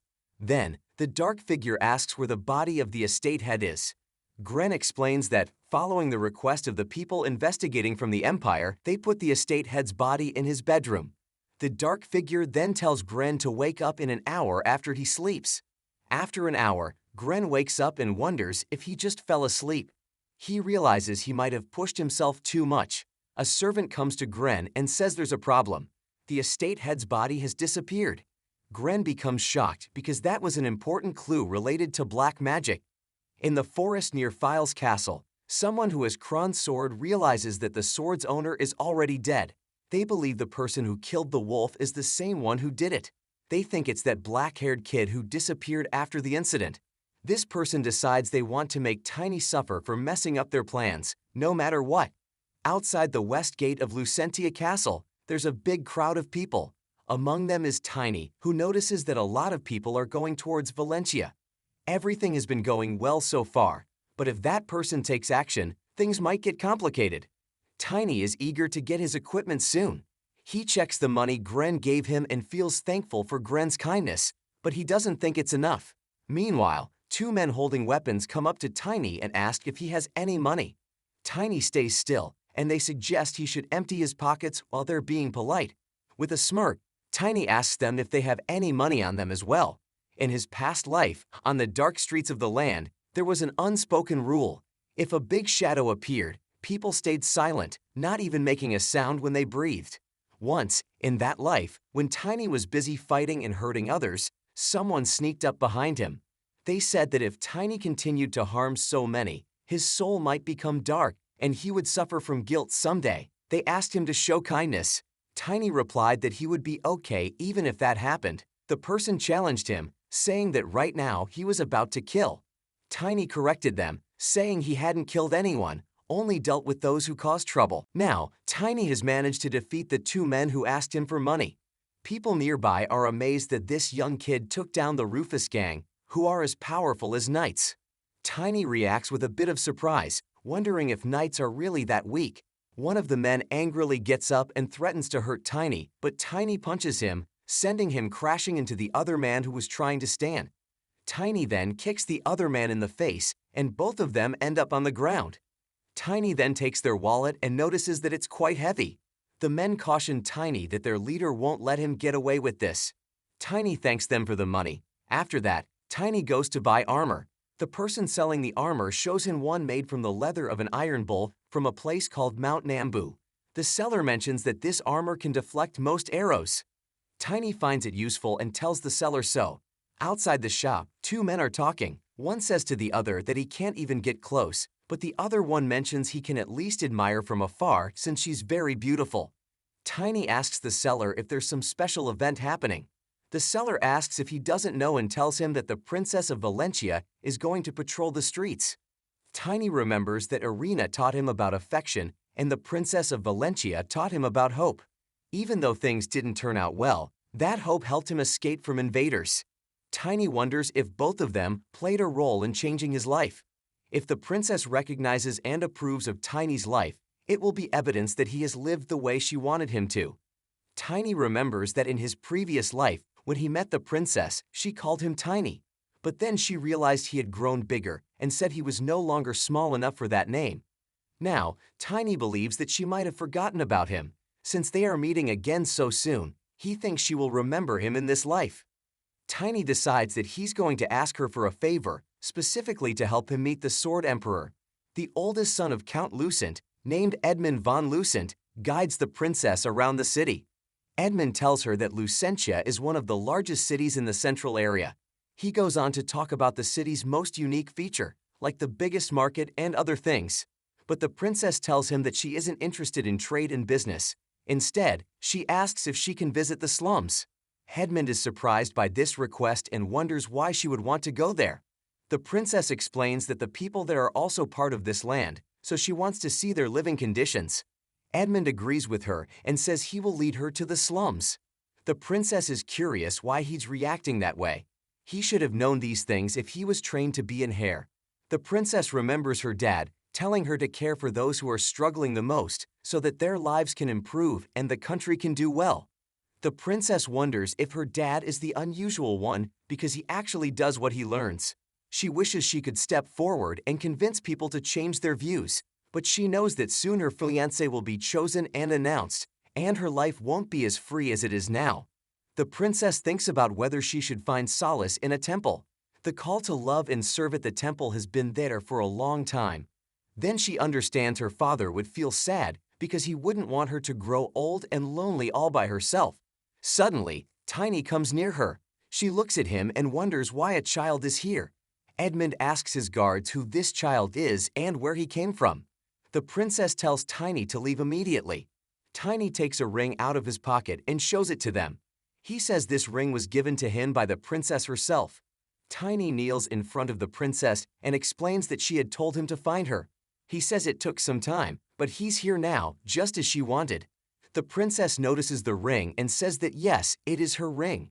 But she's confused because she had given that ring to a kid from the slums. She asks Tiny how he got it. Guards gather around Tiny, holding their weapons. They ask him to explain. Tiny realizes it might be too soon to meet the princess. He explains that he knows it's hard to believe, but he's the same kid from before. The princess is surprised and asks him, "What?" Tiny understands that she might not recognize him because he suddenly grew up. He mentions that he's the only one with black hair in the land of files. He thinks he might be the only one in the whole area, honestly. The princess still seems confused and says he looked much poorer and weaker before. He couldn't even talk like he is now. Tiny remembers that it was all because of that wolf.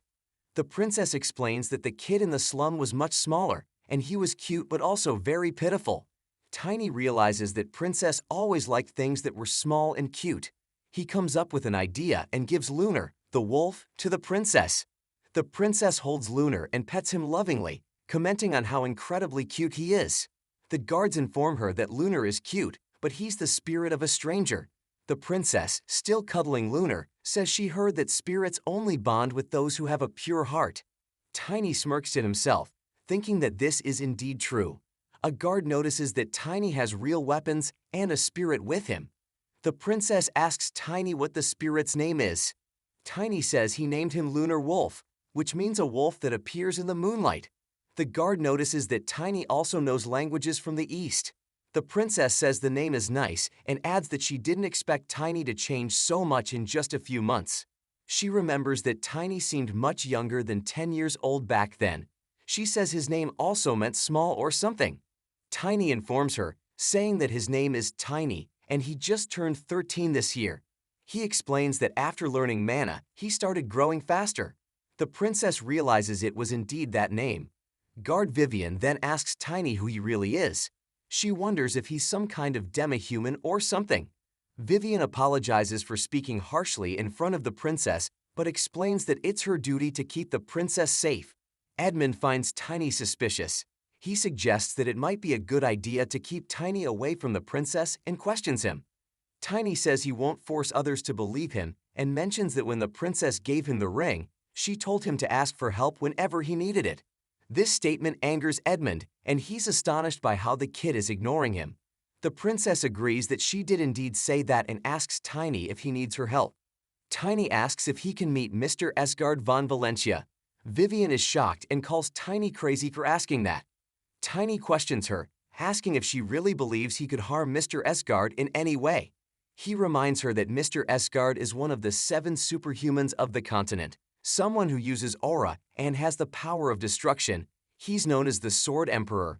The princess laughs at the nickname Sword Emperor and mentions that even her father would feel embarrassed to hear that nickname. She explains that not long ago, her father was recognized as one of the 7 greatest knights on the continent. Tiny realizes that her father isn't currently the Sword Emperor. She continues to say that the nickname suits her father, but she didn't know he was this famous even in the countryside. Tiny is relieved that the princess is reacting positively. Tiny clarifies that he wants to inform Mr. Esgard about the recent incident in files as someone who experienced it. Later, inside the princess's room, Vivian tells her about everything that Tiny shared with her. The princess asks Vivian if there's anything else that Tiny told her and if Vivian is keeping it from her. Vivian explains that there's nothing more, just like Tiny said. He talked about the estate head in files being a black magician, and it seemed like someone was behind him. The princess realizes that since Tiny experienced this himself, he's an important witness. The princess thinks it's good and mentions that Tiny wanted to meet her father anyway. She decides to go see her father right away. Vivian asks her how long she plans to keep the spirit in her lap and if it's harmful to her in any way. The princess lifts up Lunar and asks if Vivian is referring to this small and cute child.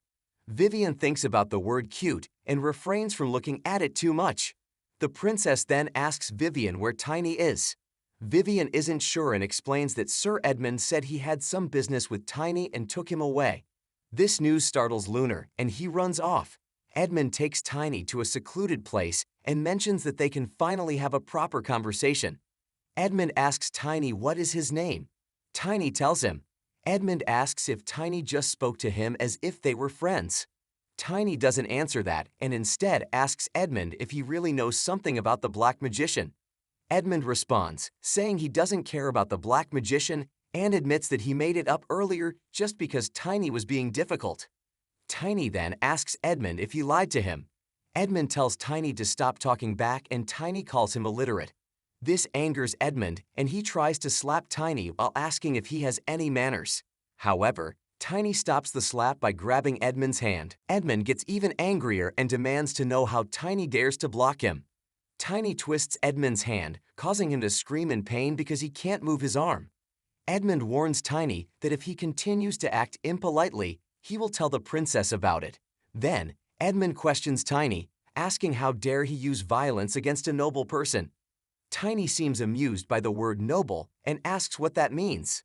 Then, Tiny challenges Edmund, telling him to go ahead and do whatever he wants, but before that, he wants to see what Edmund is capable of. Tiny believes Edmund called him for a reason. Edmund agrees and tells Tiny to come with him. Meanwhile, Vivian is riding on her horse and remembers that the princess instructed her to quickly find Tiny. At first, Vivian thought the princess was overreacting, assuming spirits usually disappear when they go far from their summoner. However, Vivian realizes that Edmund has really taken the kid to the castle. She hopes she isn't too late to intervene. A man comes out of the palace and speaks to Edmund, asking why the young leader has come to this place. Rufus, the leader of the Rufus gang, and his group are also there. Rufus asks Edmund why he's here, mentioning that the deadline is still far away. He wonders if Edmund is searching for the product. Tiny sighs, realizing he was right about his suspicions. Edmund tells them he didn't come to discuss the product. He orders Rufus to teach this cheeky commoner, Tiny, a lesson. Rufus is surprised, asking if he means a kid. Tiny. Edmund slaps Rufus and warns him to know his place. He tells Rufus not to argue and just educate Tiny. Rufus agrees and commands Eric and Tillman to teach Tiny a lesson. Eric and Tillman start walking towards Tiny. When they reach Tiny, they are surprised. Tiny greets them and says it's nice to meet them again. Eric and Tillman become scared. Angry Rufus asks them why they're standing still. Trembling, Eric explains that Tiny is the kid they talked to Rufus about earlier. He requests Rufus to please punish Tiny. Rufus tells Tiny that he's in trouble and says he should have stayed out of this situation. Rufus warns Tiny that his overconfident attitude won't work here. He grabs his weapon and tries to attack Tiny, but Tiny quickly takes out his own weapon and strikes Rufus hard, sending him flying to the ground. Rufus falls down immediately. Tiny then challenges them, asking if that's all they got. Edmund asks Rufus to come down and protect him. He warns Edmund to give it a try if he can. Rufus, however, remains still and doesn't move. Tiny finds this unexpected, as he didn't think the gang leader would be so weak.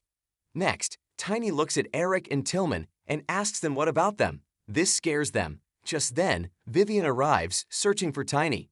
She sees everyone lying on the ground except for Tiny, who is sitting there reading a book. Vivian notices Edmund's sorry state. Tiny spots Vivian and asks why she came all the way there. Vivian explains that the princess ordered her to check on Tiny because she was worried. Vivian then asks Tiny what happened. Tiny hands over the book to Vivian and tells her it's a record of bribes. He explains that these guys were involved in a terrible act of human trafficking. Tiny points out that even he couldn't pretend not to notice this evidence. Vivian asks Tiny about the kind of life he has experienced until now. The following day, Edmund was removed from the noble family due to what happened the previous night. Tiny, the princess, and Vivian are inside a carriage, traveling somewhere. The princess mentions that Edmund might have been involved with that human trafficking group for a long time. She explains that this incident has also damaged the reputation of the noble family. Vivian realizes that the relationship between the princess and the noble family will likely worsen in the future. She apologizes to the princess. The princess asks Vivian if she truly thinks she made a mistake. Tiny honestly doesn't think so. The princess, holding Lunar, says she knew it. She tells Vivian that rewards and punishments should be applied fairly, regardless of someone's social status, which is what her father always emphasizes. Vivian asks the princess why she was looking at her like that. The princess mentions that when Edmund fainted, Vivian should have injured at least one of his limbs. Because in the end, Edmund got away without being punished. Vivian responds that it sounds harsh. Tiny thinks, so this is where it begins for them. Referring to the youngest daughter of the famous sword emperor and the talented female knight. Sometimes they looked like sisters, and other times they resembled a mother and daughter. Their relationship had a unique dynamic. Even when close situation changed, they remained close. Tiny speculates that she probably enjoyed acting like Troll's older sister or mother. The princess asks Tiny what he's thinking. He replies that he's considering how Edmund seemed to value his noble status more than anything else. He adds that there's nothing that can make up for Edmund's wrongdoing but being expelled from his family. Vivian questions how Tiny can talk like that, wondering if he's truly just a kid. The princess talks to Lunar and says that her master makes a good point, doesn't he, Moon? Tiny is confused and asks about the moon. The princess explains that she found it hard to pronounce Lunar's name, so she decided to call him Moon. She asks Lunar if he likes the name, and the wolf lets out a bark in response. Tiny asks the princess if she blames him or is cautious around him. The princess replies that she has heard the story of a dark-haired kid in files. She adds that they said he dismantled an underworld organization there and rescued the victims. It's similar to this incident. Isn't that amazing? Tiny is happy that the princess believes in him. The princess advises Tiny that if something like this happens again in the future, he should inform her first. Tiny assures her that he understands. 3 days later, their carriage suddenly stops, and they wonder why. The carriage driver explains that there's an elf who wants a ride. They all look outside and see the elf standing there. She introduces herself as Irina, an attendant of the World Tree. She greets the owner of the convoy and asks to travel with them for a while. Tiny realizes that Irina is a powerful black magician of the fifth circle. Elves are a race often linked to fairies and known for their beauty. Their kingdom, Elfenheim, is at the far west of the continent. It's not common to see elves in the middle of the continent, in the Aslan Empire, but people there are usually friendly towards them. Elves have the special ability to communicate with spirits, and they're known for being pure, virtuous, and peace-loving. For Tiny, it's strange to think that an elf could be a powerful fifth circle magician. The princess asks Elf Irina about her journey, wondering if she's heading all the way north to the kingdom of Werebeasts. Irina inquires if it would be okay for her to join the group from the Aslan Empire. She knows there has been conflict between the Empire and the kingdom of Werebeasts for a long time. The princess says it's not a big problem, but she notes that Irina is going quite far on her journey. Irina shares that her commitment is to explore the world and gather stories. Princess responds that she's aware of Irina's goal and asks if Irina is talking about the elite group of elves known as the 11 Knights. Irina confirms this and praises the princess for her knowledge. Next, Irina inquires if the princess is the one who owns the spirit she's holding. The princess confirms that Tiny is the spirit's owner. Irina had heard that there aren't many human spirit tamers. This surprises Tiny, realizing Irina holds significant importance. He hadn't anticipated her being so important. Tiny tells Irina that if that's the case, he also hasn't seen an elf before. Given this realization, Tiny understands he can't challenge her in his current state. He knows he isn't strong enough to face her. Fortunately, Irina remains unaware of Lunar Wolf's full capabilities. Only a spirit's contractor can truly grasp their detailed powers. Tiny is curious about how Irina managed to hide such strong dark energy. Irina asks if she should demonstrate some magic to Tiny. She ignites her hand using magic. Tiny notices that she seems to be drawing mana from the surroundings. He remembers Argon's words from his past life about differentiating them. If they hadn't, the damage would have been much worse. Tiny regrets not heeding Argon's advice. His side has 12 third-level mana-using knights and 1 fourth-level mana swordsman. The Magician's Circle and mana user's level are similar measures of combat strength. To defeat someone 1 level higher, you need 5 people 1 level lower. In simpler words, if Tiny, a second circle magician, wants to beat a fifth circle magician who is 3 levels higher, he'd need over 100 versions of himself. The current situation seems dangerous unless it's a surprise attack. Tiny realizes he has a chance to act because they have an advantage. Lunar leaps from the princess's hands to Vivian's hands. The princess asks if she tickled Lunar too much. Vivian asks if she can hold Lunar for a moment. Irina mentions that Lunar is very cute and she wants to hug him. Tiny asks if she'd like to hold Lunar, to which Irina agrees. Then, Lunar suddenly grows into his large, monstrous form and barks at Irina. In response, Vivian swiftly stabs Irina. The guards notice that dark energy is coming from Irina, indicating that she's a black magician. Princess is relieved that she got to see Tiny's abilities. When they learned that Irina was a high-ranking black magician, Tiny asked if they should team up with Vivian. The princess explained that this could become a big issue internationally, and she hopes Tiny understands her perspective. Tiny reminded her about the backup they have from File's estate head. They need to act quickly and surprise their enemy, or else they will be in danger. Tiny said he's ready to take the responsibility, even if it cost his life. When Lunar hopped into Vivian's hands, it communicated everything to her. Although Vivian managed to stab Irina, she missed her heart. Irina puts up a protective shield around herself. Vivian commands the guards to prepare for battle and protect the princess. Tiny leaps to attack Irina, but she uses a spell to block his attack. Irina is curious how they found out.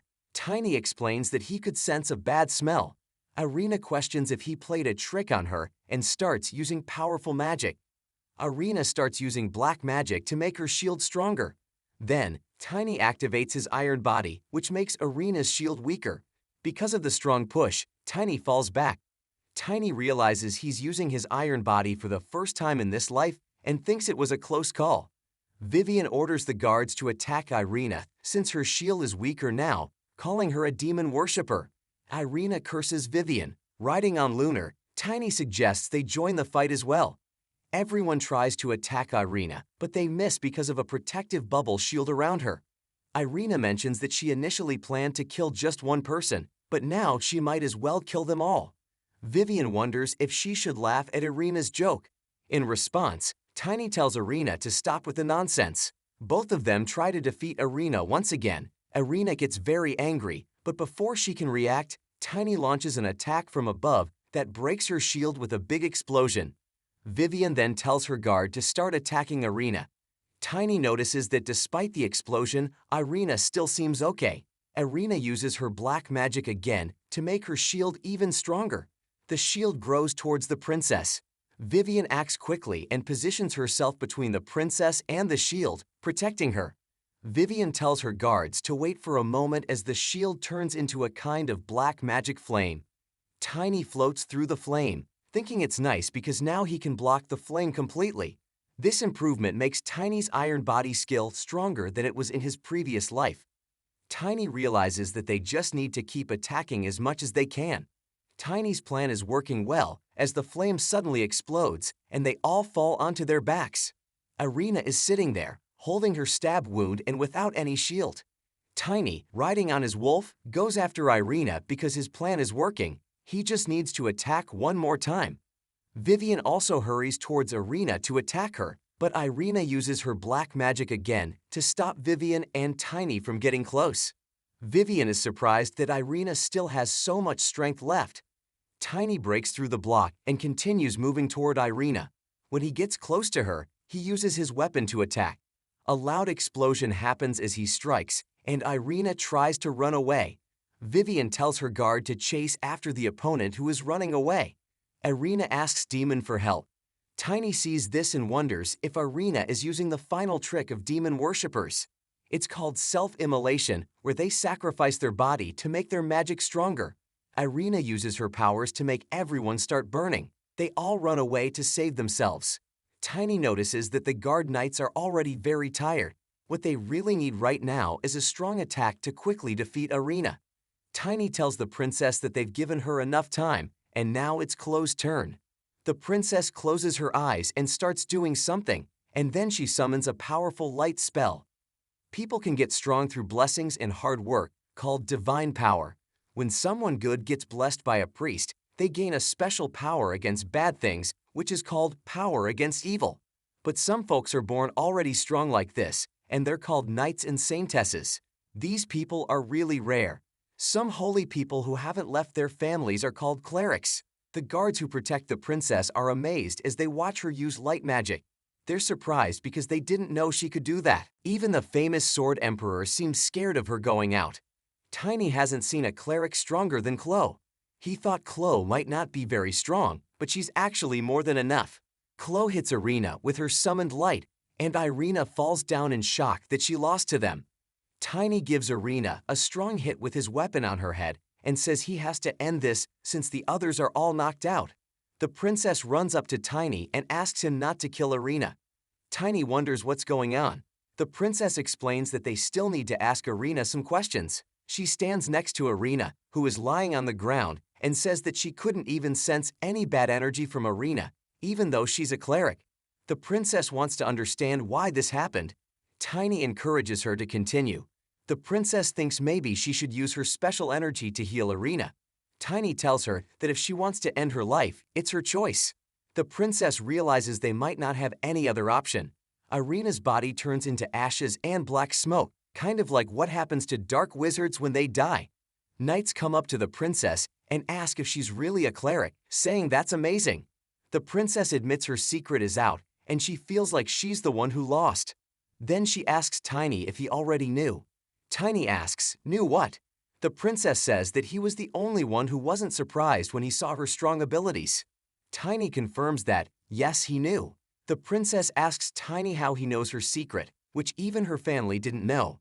Tiny says he can't explain right now, but promises to tell her everything someday. The princess agrees and says okay. Tiny wonders if it's that easy. He then explains that the black wizard came after him because he did a lot of things before coming here. The princess asks if he means things like what he did to Edmund. Tiny can't believe the princess's reaction and asks if she doesn't think the situation is dangerous because of him. The princess says it's the duty of someone noble to defeat demon worshippers.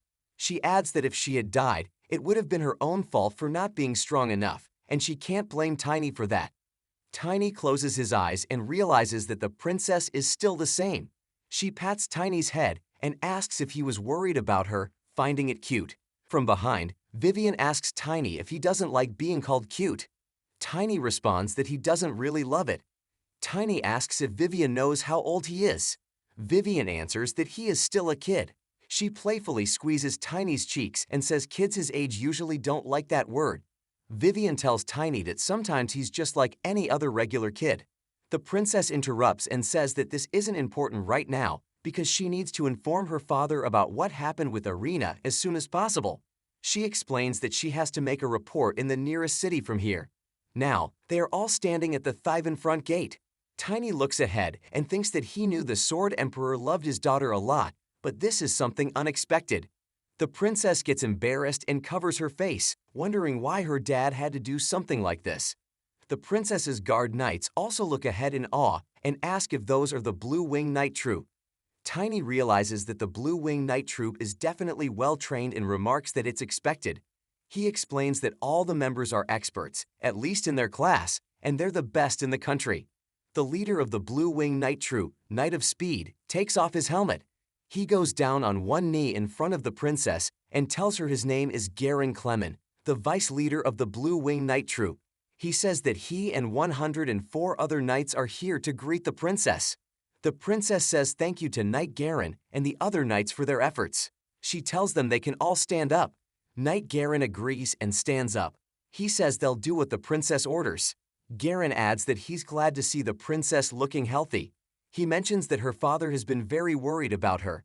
The princess says she already made it clear that she's okay, and she thinks it's a bit much for her father to send the Blue Wing Knight Troop here. Garen explains that the reason they came is because she was attacked by a black wizard. He adds that if it wasn't for an urgent situation back home, the princess' father would have come here himself. The princess asks about the emergency. Garen says, well, it was about a month ago. The family treasure, Tempest, has gone missing. This news surprises the princess, and she asks is it the one her father usually had it with him, right? Garen explains that's the problem. The treasure vanished when her father woke up one day. Tiny is still caught up on the word Tempest and asks about the vanished family treasure, wondering if it's an artifact. The princess says she thinks it might be. Tiny questions her uncertainty, saying you think. The princess clarifies that there's a secret known only to the head of the family, so others aren't aware. She just has a feeling that it's an incredible artifact. After a moment of thought, Tiny suggests he knows why the family treasure disappeared. Everyone is surprised and asks him how he knows. Tiny requests to meet the princess' father, explaining that he'll reveal everything once he meets him. They begin their journey, with Garen leading the group. He wonders how such a young child can know the reason. Garen asks one of the guard knights who that kid is. The knight asks if he's talking about Tiny. Garen feels like he's heard that name before. The knight explains that Tiny is an exceptional child and played a big role in defeating the black magic. He adds that Tiny's skills are as good as an expert's. Garen is amazed that someone so young can be so skilled. Garen realizes that even the 7 greatest knights couldn't achieve that level of skill at such a young age. He wonders if Tiny is a genius but corrects himself, calling him a monster. Garen gets excited, thinking about how their family could support and nurture such a talented child. But then he stops and remembers that Tiny is the one who sent a letter from Files. Because Tiny is a rare name, Garen is certain it's referring to that kid. Inside the carriage, there are Princess, Tiny, and Vivian. The princess notices beautiful lilac fields outside the window. She leans forward to get a better look and is amazed by them. Tiny asks her if she likes lilac flowers. The princess says she really does. She shares that her father and even her late mother like them a lot. She adds that they even used Lilac as the name when she was still in her mother's belly. Tiny comments that it's a fitting choice. Vivian talks about how the love between the Duke and his wife is famous. She says the Duke only loved that one woman. Vivian asks if Tiny never heard about it. Tiny replies that he's not entirely sure. He remembers something Sword Emperor Asgard told him in his previous life. He said that he didn't actually like that flower as much. Duke emphasized that it's important information that Tiny shouldn't forget. Now, Tiny realizes why the Duke kept it a secret. He's confident that the Duke doesn't remember his past life, but he told Tiny to find him quickly. Tiny is certain that the Duke probably knows a way to help him become stronger. Tiny feels the urgency to meet the Duke as soon as possible, start training, and figure out how to become an Aura Master. His top goal is to get stronger. Without Aura, Tiny wouldn't be able to even scratch powerful demons. In this life, Tiny is determined to defeat all the demon commanders. They arrive in Valentino, where the main castle of Valentia Duke is located. This city is one of the large cities in the Aslan Empire. The night guards celebrate reaching their home. The princess asks Tiny if he's ever been to Valentino before. Tiny responds that this is his first time in this life. The Duke arrives and asks Chloe if she's okay. He rushes towards Chloe with tears of joy in his eyes, wanting to hug her. But she moves out of the way, and he ends up falling to the ground. He wonders why she didn't let him hug her. The princess points out that everyone is watching, so she asks her father to consider his dignity. The Duke says there's nothing wrong with a dad worrying about his daughter. The princess tells him that she won't let him fool her by pretending to be pitiable. She then asks her dad to say sorry to the knights who were bothered. The Duke clears his throat and thanks everyone for their great help, which allowed Chloe to come back safely. He says he wants to show his appreciation, not only as the leader of Valentina, but also as a father. He lets them know he set up a party for them to enjoy. Everyone agrees. The Duke then asks the princess about that kid Tiny. Tiny realizes the Duke doesn't know who he is. The princess explains that she already told him about Tiny. She adds that Tiny is the one who will be a witness in the Black Magician incident. The Duke apologizes and explains he forgot because he's been dealing with other stressful things lately. Tiny tells the Duke that there's something he wants to talk to him about concerning the missing Tempest. Everyone becomes concerned about Tiny. The Duke is surprised by Tiny's boldness and activates soul pressure.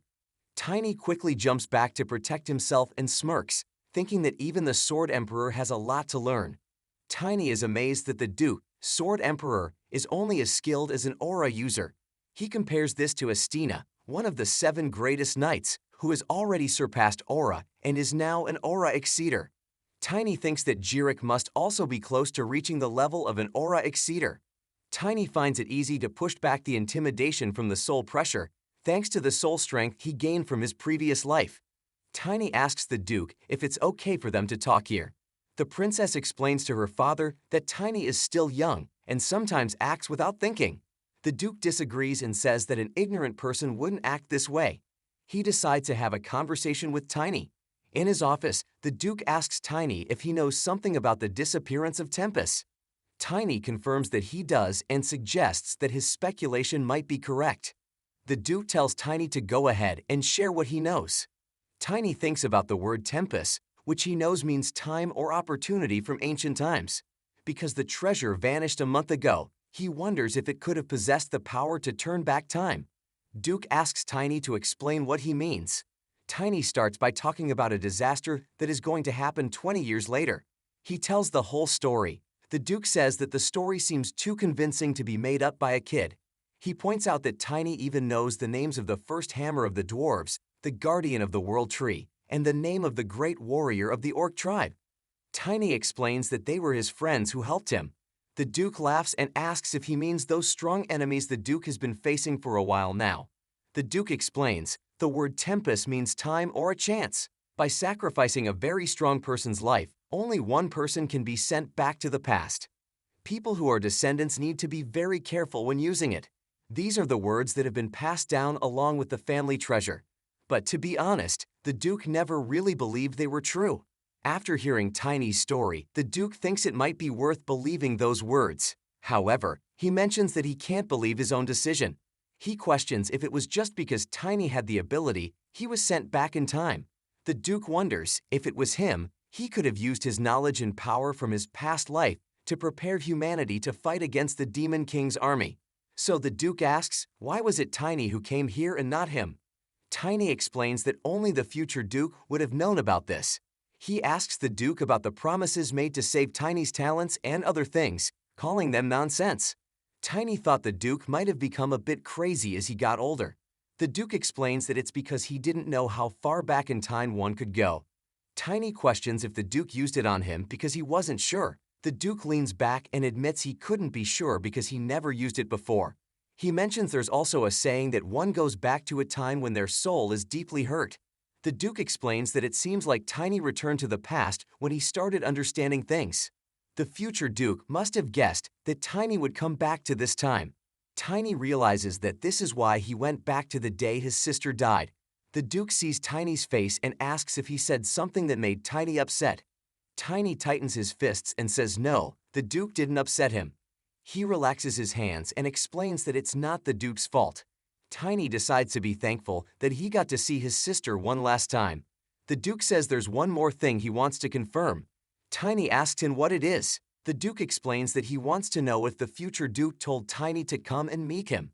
He thinks he must have said something to Tiny that proves Tiny was sent by the Duke. Tiny says that the name of the unborn child in Duke's family is Leela, named after a flower that both the Duke and his wife like. The Duke says that this is something widely known. Tiny then adds that the Duke told him he actually didn't like that flower. Tiny adds that the Duke said this is the core. The Duke bursts into laughter and agrees, saying that's correct. He's certain the only who would say something like that. Something that the Duke never said, not even when his wife left him. Something he can't share with anyone anymore. The Duke finally realizes that all of this is true. He's unsure if he should be crying or laughing. Tiny asks if the Duke now believes him. The Duke says that's the only explanation for why their family treasure disappeared from his hand in his room.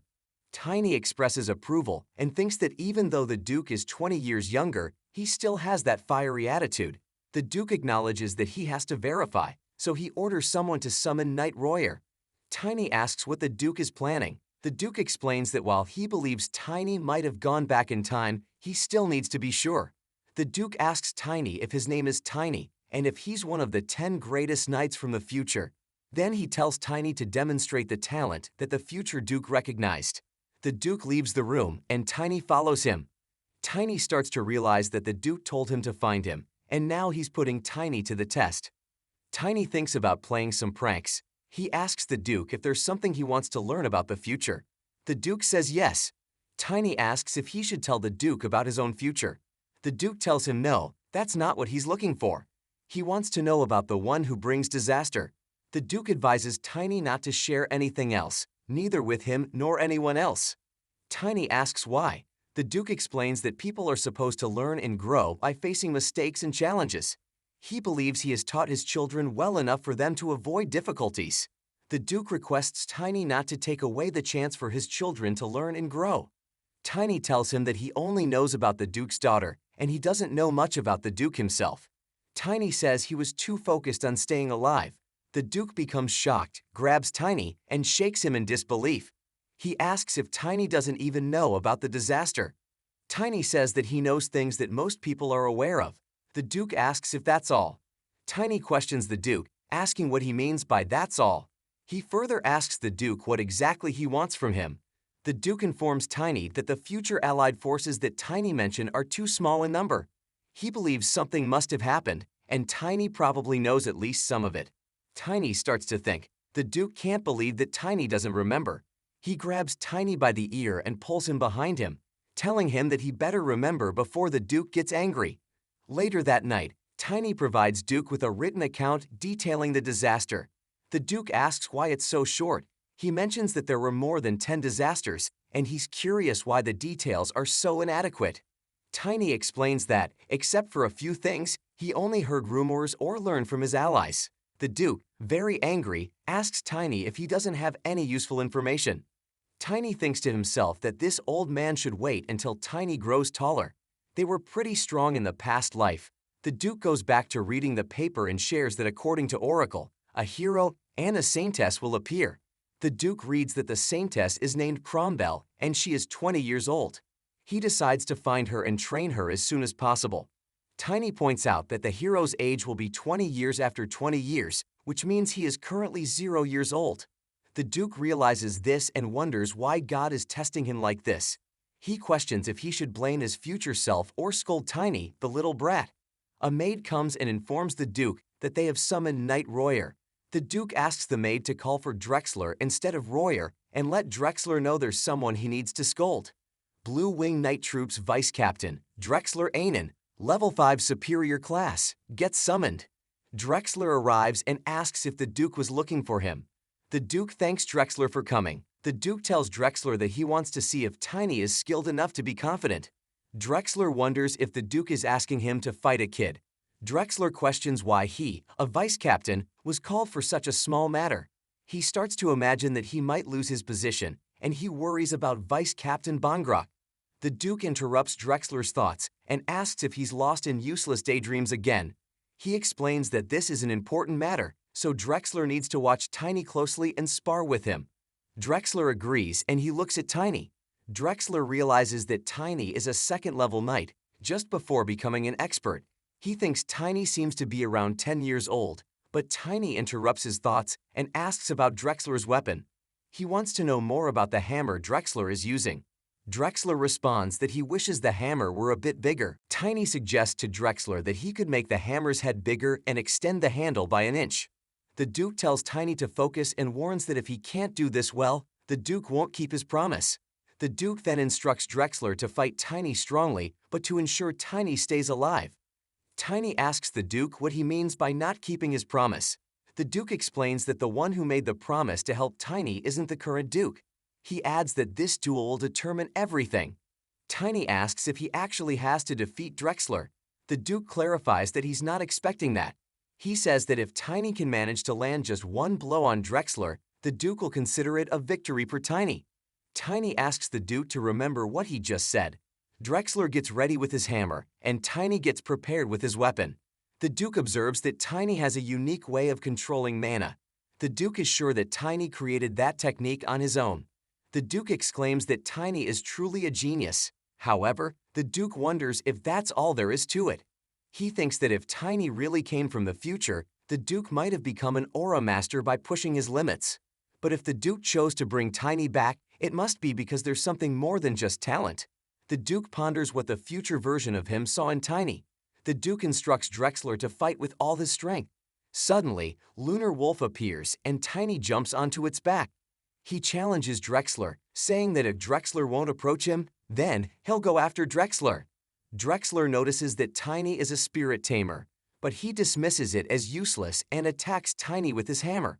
Tiny manages to dodge the attack. Tiny also tries to strike at Drexler, but he misses and fails to land a hit. Tiny realizes that Drexler is skilled in both offense and defense. Drexler raises his hammer again to attack Tiny and reassures him that he will hold back to make sure Tiny doesn't die. Tiny tells Drexler that if that's the case, he'll finish this quickly using his speed. Drexler tries to strike again with his hammer, but Tiny narrowly avoids it, amazed by how easily Drexler handles a hammer larger than a longsword. Tiny thinks Drexler might be using the hammer in combination with a shield. Since Drexler currently only wields a hammer, he must be more focused on defense. Tiny starts observing Drexler's movements and skillfully evades his attacks. The Duke notices this and recalls that Tiny had mentioned being one of the 10 greatest knights. He realizes that Tiny's past experiences haven't disappeared. The Duke acknowledges Tiny's skill but believes it's not enough. He questions if Tiny has nothing more to show. Suddenly, the Duke becomes upset and shouts at Drexler, asking how long he plans to embarrass the Duke. Drexler gets angry and raises his hammer with great force. He activates his soul weapon. The Duke realizes he needs to intervene and stop the situation. Drexler brings out his special weapon, his soul weapon, and attacks Tiny with it. The impact creates a big explosion, and Tiny falls onto his back on the ground. The Duke scolds Drexler for his actions, asking him why he did that. The Duke explains that he wanted Drexler to showcase Tiny's abilities, not to perform a dangerous move. Tiny looks up at them and declares that he won, pointing at a cut on Drexler's cheek. The Duke turns his attention to Drexler and sees the cut. Drexler remembers that while he was attacking with his soul weapon, Tiny charged in to make that move. The Duke angrily shouts at Tiny, expressing concern that he could have been seriously hurt. He asks Tiny how he could take such a risk just to win a duel. Tiny, getting up from the ground, responds by saying he didn't get killed and that he won the bet. The Duke questions Tiny if he lived so recklessly in his past life. Tiny confirms that he did. The Duke asks why, and Tiny explains that he had no other option because he lived on the streets. Tiny adds that unless he went to great lengths, he couldn't achieve anything. Tiny tells he had to win this bet at any cost, highlighting that this has been his way of life. Anyway, Tiny asks the Duke for his opinion. Did Tiny manage to show his abilities? The Duke responds positively, saying that what Tiny did wasn't something just anyone could achieve, not even the Duke himself. The Duke considers that perhaps the future version of him saw potential in Tiny's boldness and was willing to take a chance on him. The Duke assures Tiny that he'll keep his promise and provide Tiny with something he currently needs the most. Tiny expresses his gratitude and then falls back onto the ground. When Tiny awakens, he finds himself in his bed with the Duke nearby. Tiny questions his whereabouts, and the Duke explains that Tiny recovered quicker than anticipated. The Duke informs Tiny that they have much to discuss, so Tiny should come along with the Duke. Curious about the passage of time, Tiny asks how long it has been since their duel. The Duke informs him that it's been about half a day. Tiny then asks the Duke if he brought a highly skilled priest to aid in Tiny's recovery. Princess Glow sees them walking in the castle and says she had just healed Tiny a little while ago. Now, her father wants to take Tiny somewhere right after he woke up. She wonders if her father is planning to do something that might hurt Tiny again. The Duke responds that Tiny himself got into this situation. He assures Princess that he wouldn't harm someone who saved his daughter. Tiny questions if he really saved her or if it was the other way around. Princess scolds Tiny, reminding him that he was brought back from a very serious condition. She tells him that he should be aware of that fact. Tiny acknowledges that it was his own fault for being too ambitious and apologizes to the princess for any worries he caused her. Princess kindly pats his head and encourages him to act more like a child. Noticing the exchange, the Duke tells Tiny to stay away from his daughter. Tiny explains that he was simply surprised when the Duke mentioned that Tiny had saved his daughter, because in the past life, something like meeting the Black Magician and defeating her together didn't actually happen. Duke asks if it really never occurred in the previous life. Princess asks them what they are discussing. Duke assures her that it's nothing important and promises to tell her if it's necessary. He shifts the topic to the upcoming coming-of-age ceremony, mentioning that he has prepared everything and hopes she'll enjoy it. Princess walks away with a bit of disappointment, saying okay. In the Duke's office, he reminds Tiny of the advice he gave him. He emphasizes that only a few people should know about Tiny coming from the future. Tiny assures him that he has no intention of revealing it, especially to the priests. The flow of time and space is crucial for destiny and is set by the Creator. Even the avatars, who oversee all living things, can't alter it. Disturbing the timeline is like disrespecting the avatar. That's why their family has kept the existence of the Tempest a secret. Duke explains that it's understandable for Tiny not to know about these things. The books that mention these details have disappeared, and now the information is found in only one book, which is passed down in ancient families. That's why they need to limit who knows about it, like the 10 Holy Knights of the continent. They will be the only ones informed about it. Tiny assures Duke that he wasn't planning to abandon those 10 knights anyway. He is determined to use his knowledge of future technology to make them stronger than before. Duke acknowledges Tiny's plan and inquires about the skill the future Duke utilized. Tiny reminds Duke about something he mentioned earlier. Tiny playfully scolds Duke, saying that Duke should give him what he needs the most before asking for a favor. He adds that maybe Duke has gotten too old and forgetful. Duke playfully punches Tiny's head and grabs his ear, telling him to improve his manners first. Tiny asks if Duke even knows how old he is. Duke replies that's exactly why it's a concern. He releases his hold on Tiny, causing Tiny to tumble onto his back. Duke remarks that, as promised, he should share something with Tiny. Duke goes on to reveal that he will impart to Tiny a special skill known only to the head of the Valentia family. Then Duke inquires if Tiny is familiar with a power known as gravity. Tiny is sleeping while Duke talks to him about the technique he wants to teach. Duke taps Tiny's head and asks why he's falling asleep, even though they haven't started yet. Tiny requests Duke to stop hitting him. Duke tells Tiny that he should listen carefully then. Duke explains that his family has a special tradition that has 4 main parts. First is controlling mana, second is a sword technique that combines attacking and defending, third is attribute acquisition method from level 3, and fourth is aura attribute acquisition method from level 7. Tiny, very excitedly, asks if there are really 4 parts to it. He also mentions that this might be why Valentia was doing so well. Duke confirms that Tiny is right and then adds that since Tiny prefers using a blunt weapon, he might not need to learn offensive sword moves, right? Tiny explains that he likes a strong hammer more than a wobbly stick. Tiny has been wanting something for a long time. He really wants those special defensive moves. If he learns them, both his attacking and defending skills will become really good. But the big secret of Valentia is something else. Duke says it's about learning special abilities and auras. Duke wants to teach Tiny how to get these special abilities. This surprises Tiny, and he asks if it's not about defense. In another scene, all the elves are very sad about Irina's death. One elf, who seems to be their leader, says Irina was like their special sword meant to defeat Elbenheim. They are sad they lost her so easily.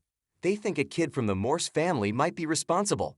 This news shocks all the elves. The leader tells them to find information about this kid, but they have to be careful so that the Empire doesn't find out. All the elves agree and promise to do it. The leader finishes her drink, puts the glass on the table, and reminds everyone that their main job is still Karen's task. Back to the place where Duke is training Tiny, Tiny is all tired and asks if the attribute acquisition method means he can choose an attribute he likes. Duke says that's correct. Tiny shares that he already knows the attribute that he wants, and when he reaches level 3, he plans to pick Explosion, just like he did last time. Duke shakes his finger to say no and tells him that he already made a decision when Tiny fell down during their practice fight and Duke had to lift him. Duke reminds Tiny that even though he's a kid, he's heavier than the other knights. Duke then asks Tiny if he remembers making his own special mana body. Tiny confirms that he did.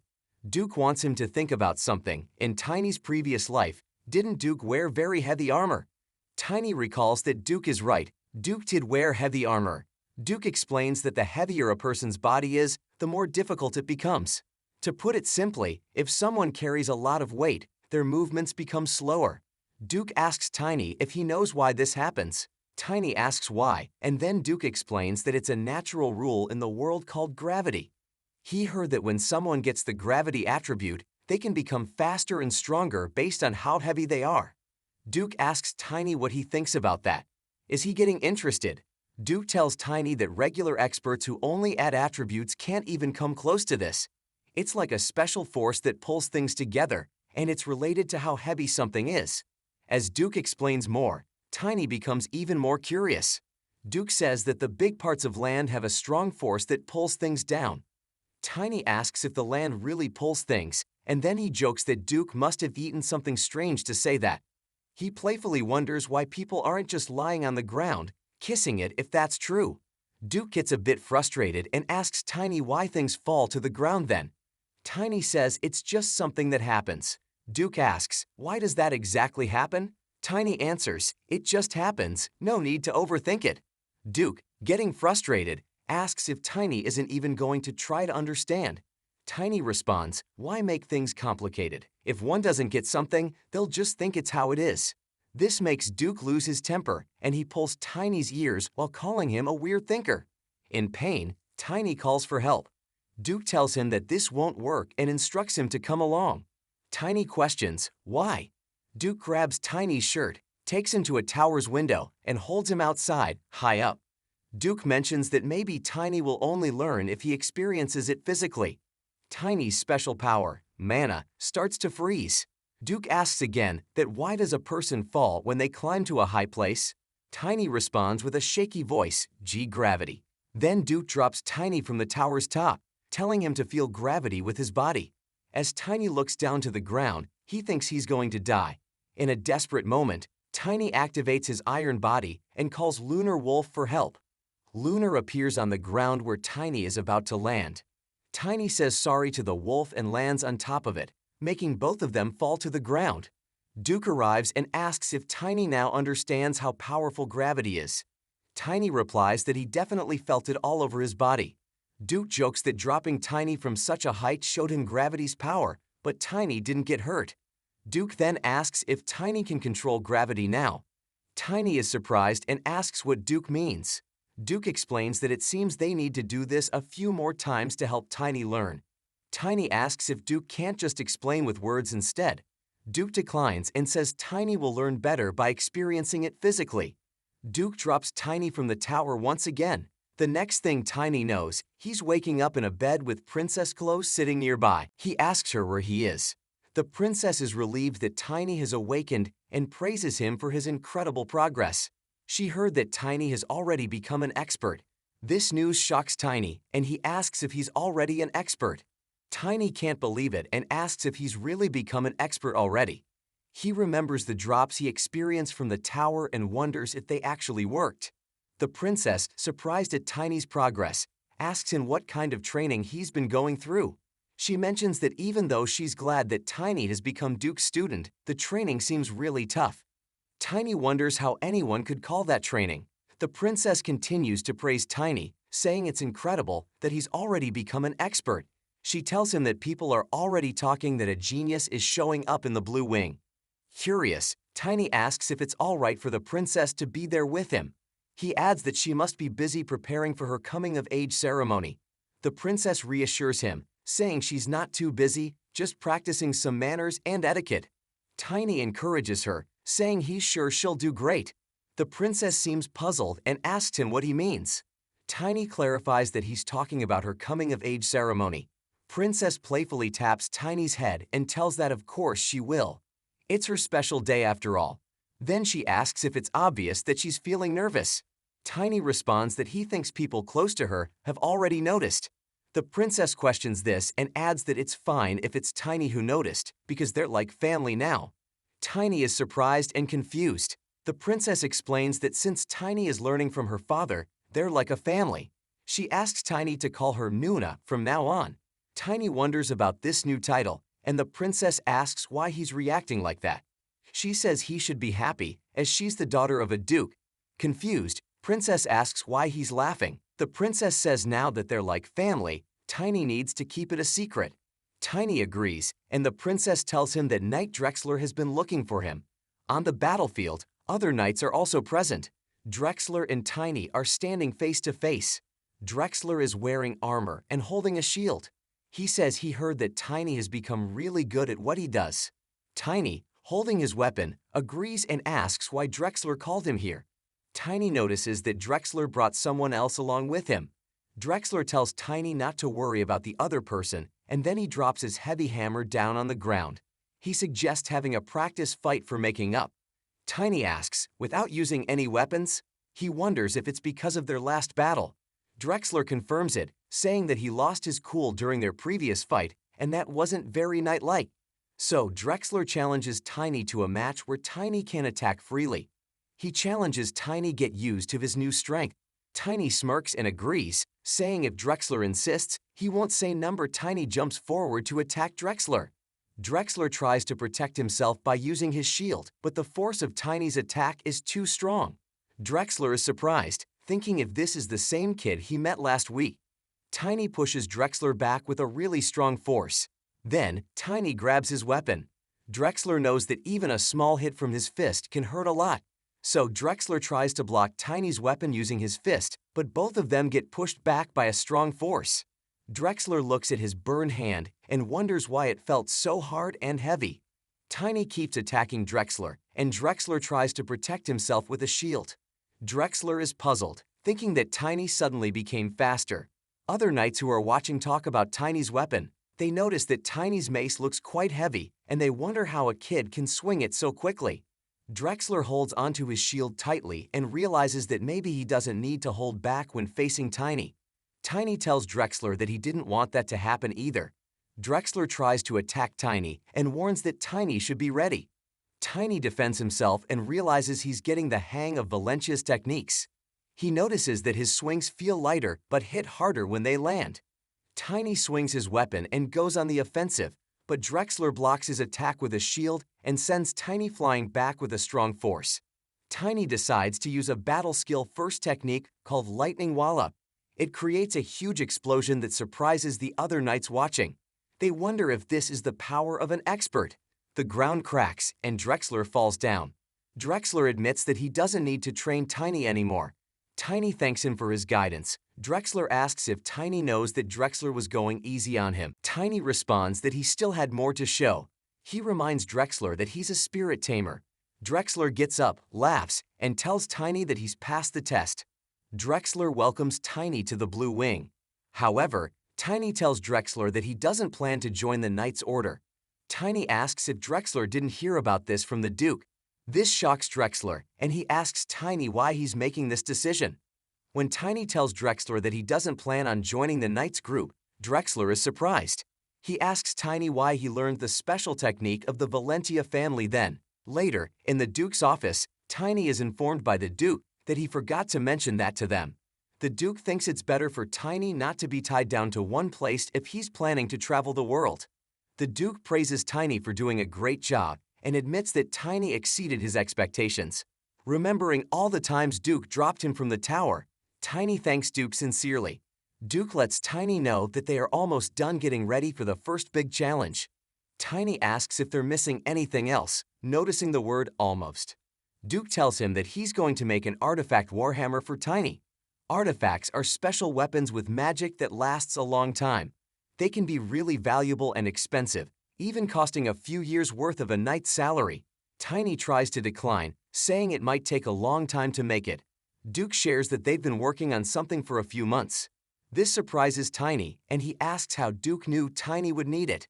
Duke says it's a secret, but it was originally meant to be a gift for Drexler, who has been working with them for a long time. Inside the best smithy in Valentia, which is called Rendell's Hammer, there's a skilled dwarf craftsman named Rendell. He asks Tiny if he's suggesting they adjust the item for someone as young as Tiny. Rendell becomes very upset and says he'd rather cancel the deal and pay the penalty. He can't believe Tiny is treating his craftsmanship like a child's toy.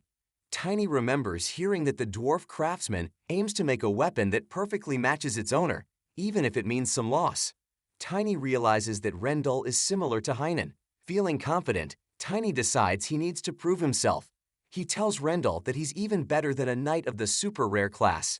Rendell can't believe that Tiny is an expert at such a young age. He thinks Tiny might be using some kind of trick, so he uses his special ability called Eyes of Judgment. This ability helps him figure out if someone is telling the truth by sensing their emotions through their words. Duke realizes the truth and decides to let Tiny see something. Dwarf asks Tiny to wait for a moment and then shows him a hammer.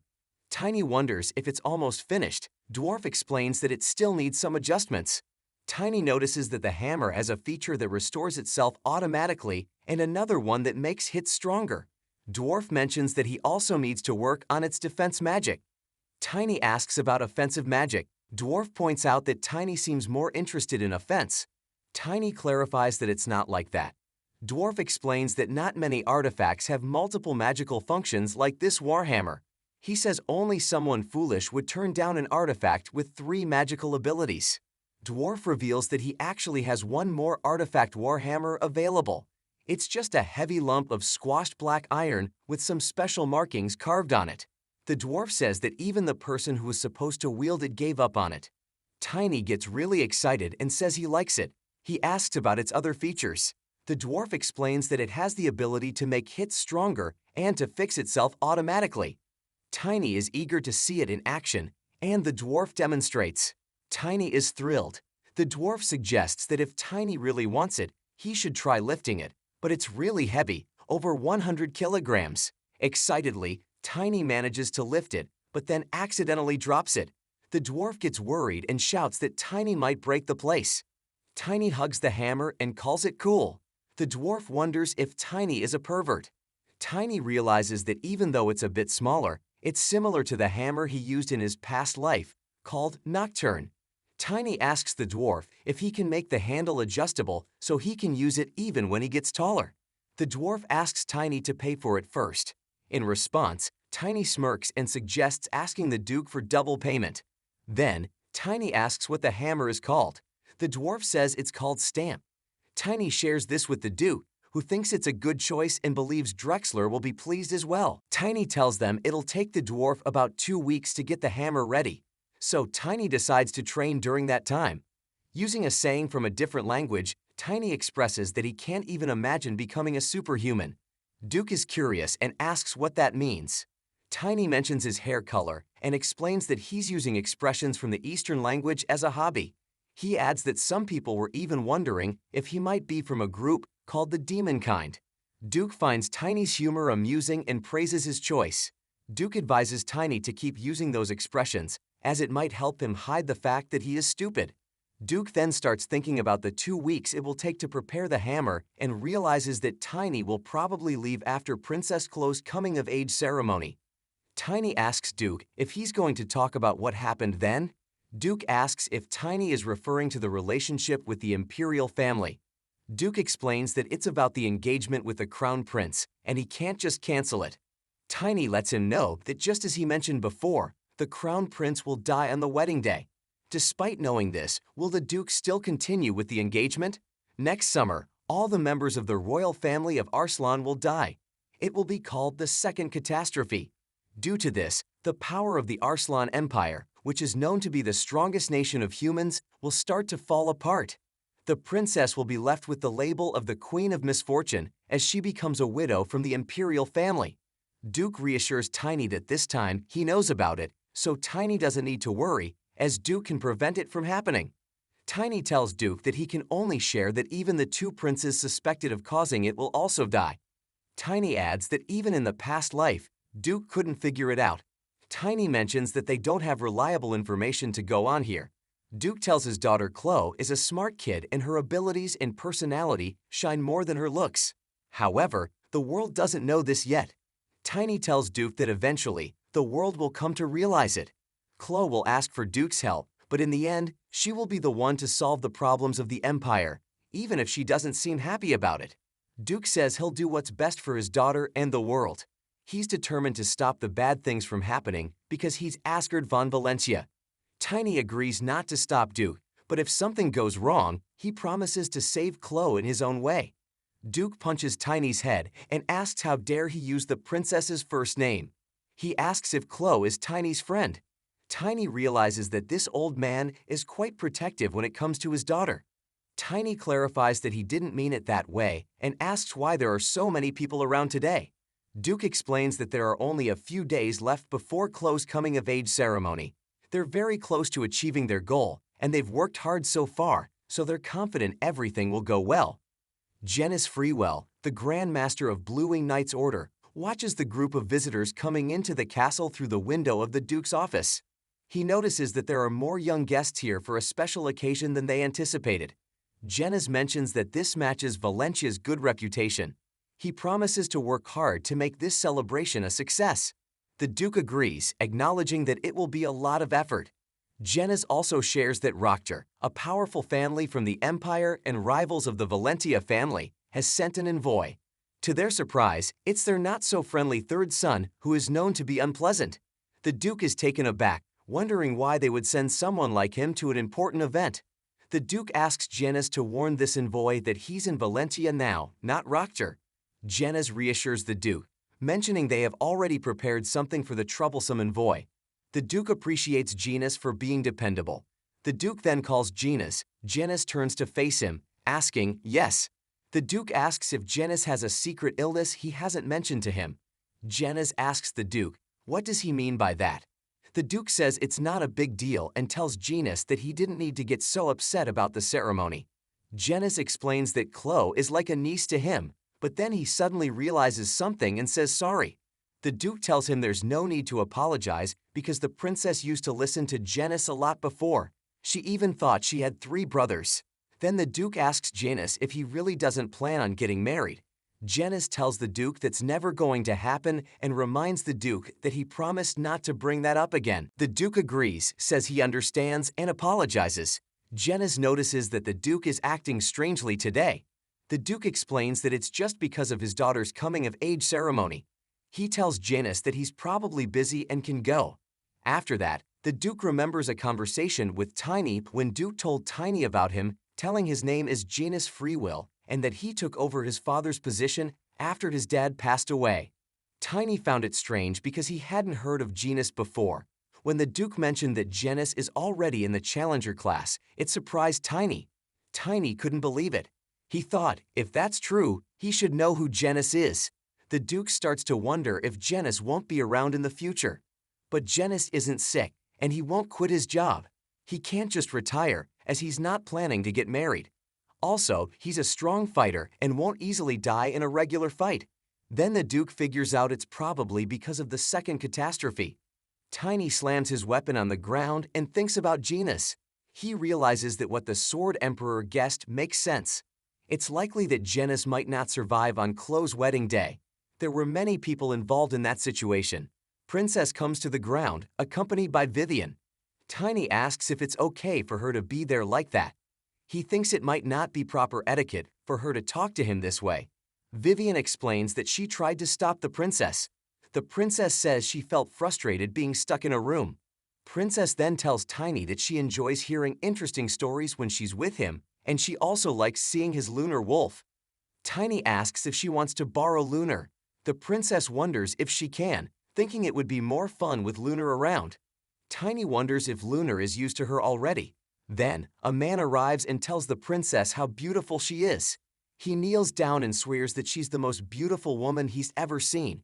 He introduces himself as Tyborn von Rockcher and says he's from the Rockcher family. The princess gets scared and asks him if he said Rockcher. Tyborn confirms that he's from the Rockcher family, a prestigious family that's rivals with Valentia in a friendly way.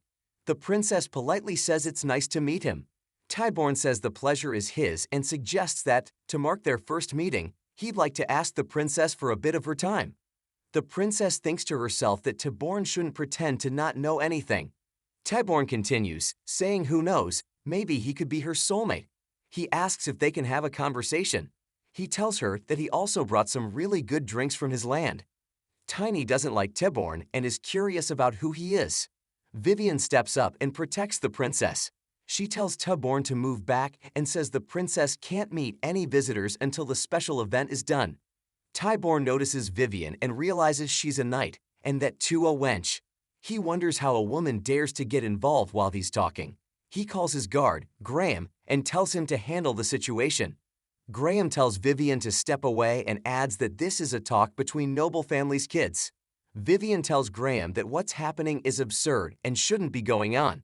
Graham says that his master, Tyborn, is very sincere and has been holding onto his feelings for years. Graham says it might seem impolite, but he wants the princess to understand. Tyborn agrees with Graham and asks the princess for a chance. Tiny notices that Graham seems more suspicious than Tyborn. He thinks it's a good time to repay the kindness they showed him. Tiny calls the princess Big Sister and asks who those strange old men are. Tyborn notices Tiny's black hair and questions who this kid is. He commands Graham to get rid of the kid. In response, Tiny punches Tyborn in the face, sending him flying through the air. Tiny tells Tyborn that he's quite skilled at getting rid of trash. Graham attacks Tiny angrily, but Tiny punches him as well and sends him flying. Two men watching this scene from their window wonder who the kid is that knocked out a knight with just one hit. Graham gets a punch right in the face and starts thinking about how things ended up like this. He was told to take Tyborn to Princess to create a big problem in Valentia. Graham wasn't sure about this because it could also damage the reputation of the Rockcher family. The leader of the Rockcher family told him that Tyborn would soon be thrown out of the family anyway. He thought it was good to cause trouble using someone unimportant. Graham was told to act like he didn't know anything about it and go along with the plan. The leader hoped to hear good news soon, but now Graham and Tyborn are being attacked. Two men who see them from above are excited and ask if Tiny just knocked out a really skilled-looking knight with one hit. They wonder who that kid is. One of them thinks the kid might be a genius or a legendary monster. The other guy says he didn't know that the Duke of Valentia was raising such a powerful creature and wants to meet the kid. Then he turns to the other man and asks if Duke Alon von Rockcher is really planning to become an enemy of the imperial family. The other man responds by saying he's sure Duke Alonvin doesn't want that either. They probably wanted to prevent Valentia from forming a connection with the imperial family. The first man comments on how underhanded this strategy is. He doesn't think Rockshire can handle Valentia. Duke Valentia has been skilled in using an aura for many years. The king doesn't want the Valentia family to act alone. One of them decides that they should deal with Tebborn and Graham first. They feel it was a mistake for them to remain hidden. The other man disagrees and thinks they don't need to reveal themselves because the young masters from Valentia really love their little sibling a lot, and luckily, they are back now. Tiny, who is in the office of the Duke, explains the whole story to the Duke. The Duke tells Tiny that Rockshire kicked out Tebborn. Because of this, it won't be a problem to use violence against Tebborn. Tiny thinks this is a good thing. The Duke gets very angry, slams the table, and stands up, asking if Tiny thinks this is good. He scolds Tiny, saying that Tiny got lucky this time, and tells him not to act so thoughtlessly. The Duke then asks Tiny if he wants to go to jail even before the Demon King army arrives. Tiny says no and explains that they were looking very suspicious. The Duke sits back in his chair and agrees that Tiny is right about that. Tiny asks the Duke if he agrees with him then. This makes the Duke even angrier, and he says that Tebborn deserved to be punished harshly for his behavior. He is furious that Tebborn tried to tease his daughter and shouts that Tebborn should stay away from the Duke. Tiny leaves the Duke's office and wonders if he is the same person who told Tiny not to be reckless. Tiny sees two boys running towards the office in a wild manner. He feels like he has seen them before but can't remember where. He tries to remember, but one of the boys accidentally hits Tiny and falls down. Tiny recognizes that it's Tren. The other boy looks at Tiny in surprise because he saw Tiny push Tren back despite being a kid. This boy looks at Tiny's energy around him and asks if he is Tiny, the kid who fought Drexler. Tiny modestly explains that they did have a fight, but Drexler wasn't really trying hard, and he didn't use a special weapon either. The boy, Aaron, realizes that the rumors they heard were true. Tren says he understands now why his father taught Tiny a secret technique. Aaron mentions that it's unfortunate timing because they're in a hurry.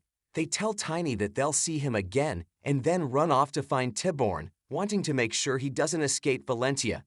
Tiny suddenly realizes that one of them is Aaron, who is going to inherit the leadership of Valentia. He figures out that's why Aaron looked familiar. Tiny wonders about the other boy. He remembers seeing only one young master in the future. Tiny starts thinking that perhaps he might meet the same fate as Janus, who dies. Tiny believes Arslan's royal family is damned. The nobles highly value the Arslan bloodline. Only those with Arslan blood were allowed to join the celebration as guests. This limited the number of guests at the Valentia event. Nobody knew the consequences of this limitation. Tiny sarcastically dismisses the idea of the precious bloodline of the Golden Dragon. Two men who witnessed Tiny defeating Tebborn and Graham approach him. They suggest he should be more cautious about his words. Tiny asks for their identities. They introduce themselves. One is Baron Redley von Narsa. Tiny suspects his face is magically disguised. Baron explains he came as a guest to the princess's coming-of-age ceremony. He heard rumors about Tiny's fight and wanted to meet him. Baron asks if Tiny serves Lord Valentia. Tiny clarifies that he's staying with them temporarily. Baron says it seems that Duke Valentia isn't good at understanding people. Tiny tells him they're in Valentia, so he asks Baron if he not thinks it's impolite to talk about the Duke that way. Baron starts laughing and asks if they're even now. Tiny wonders who this person is. Baron says since they've given each other advice, he wonders if they're like friends now. Baron wants to treat Tiny to a meal to celebrate their friendship and asks Tiny what he thinks. Baron tells Tiny not to be shy and suggests they hang out and become great friends. Tiny wonders if he should learn more about Baron by fighting him. But he remembers the Duke's advice to be cautious, so Tiny decides to wait. Baron also mentions he heard Tiny is close to a lady, so he asks if he can meet her. Before he can finish his sentence, Tiny slaps him hard and he goes flying through the air. Baron goes soaring up in the air. Tiny realizes he's going to get scolded for what just happened.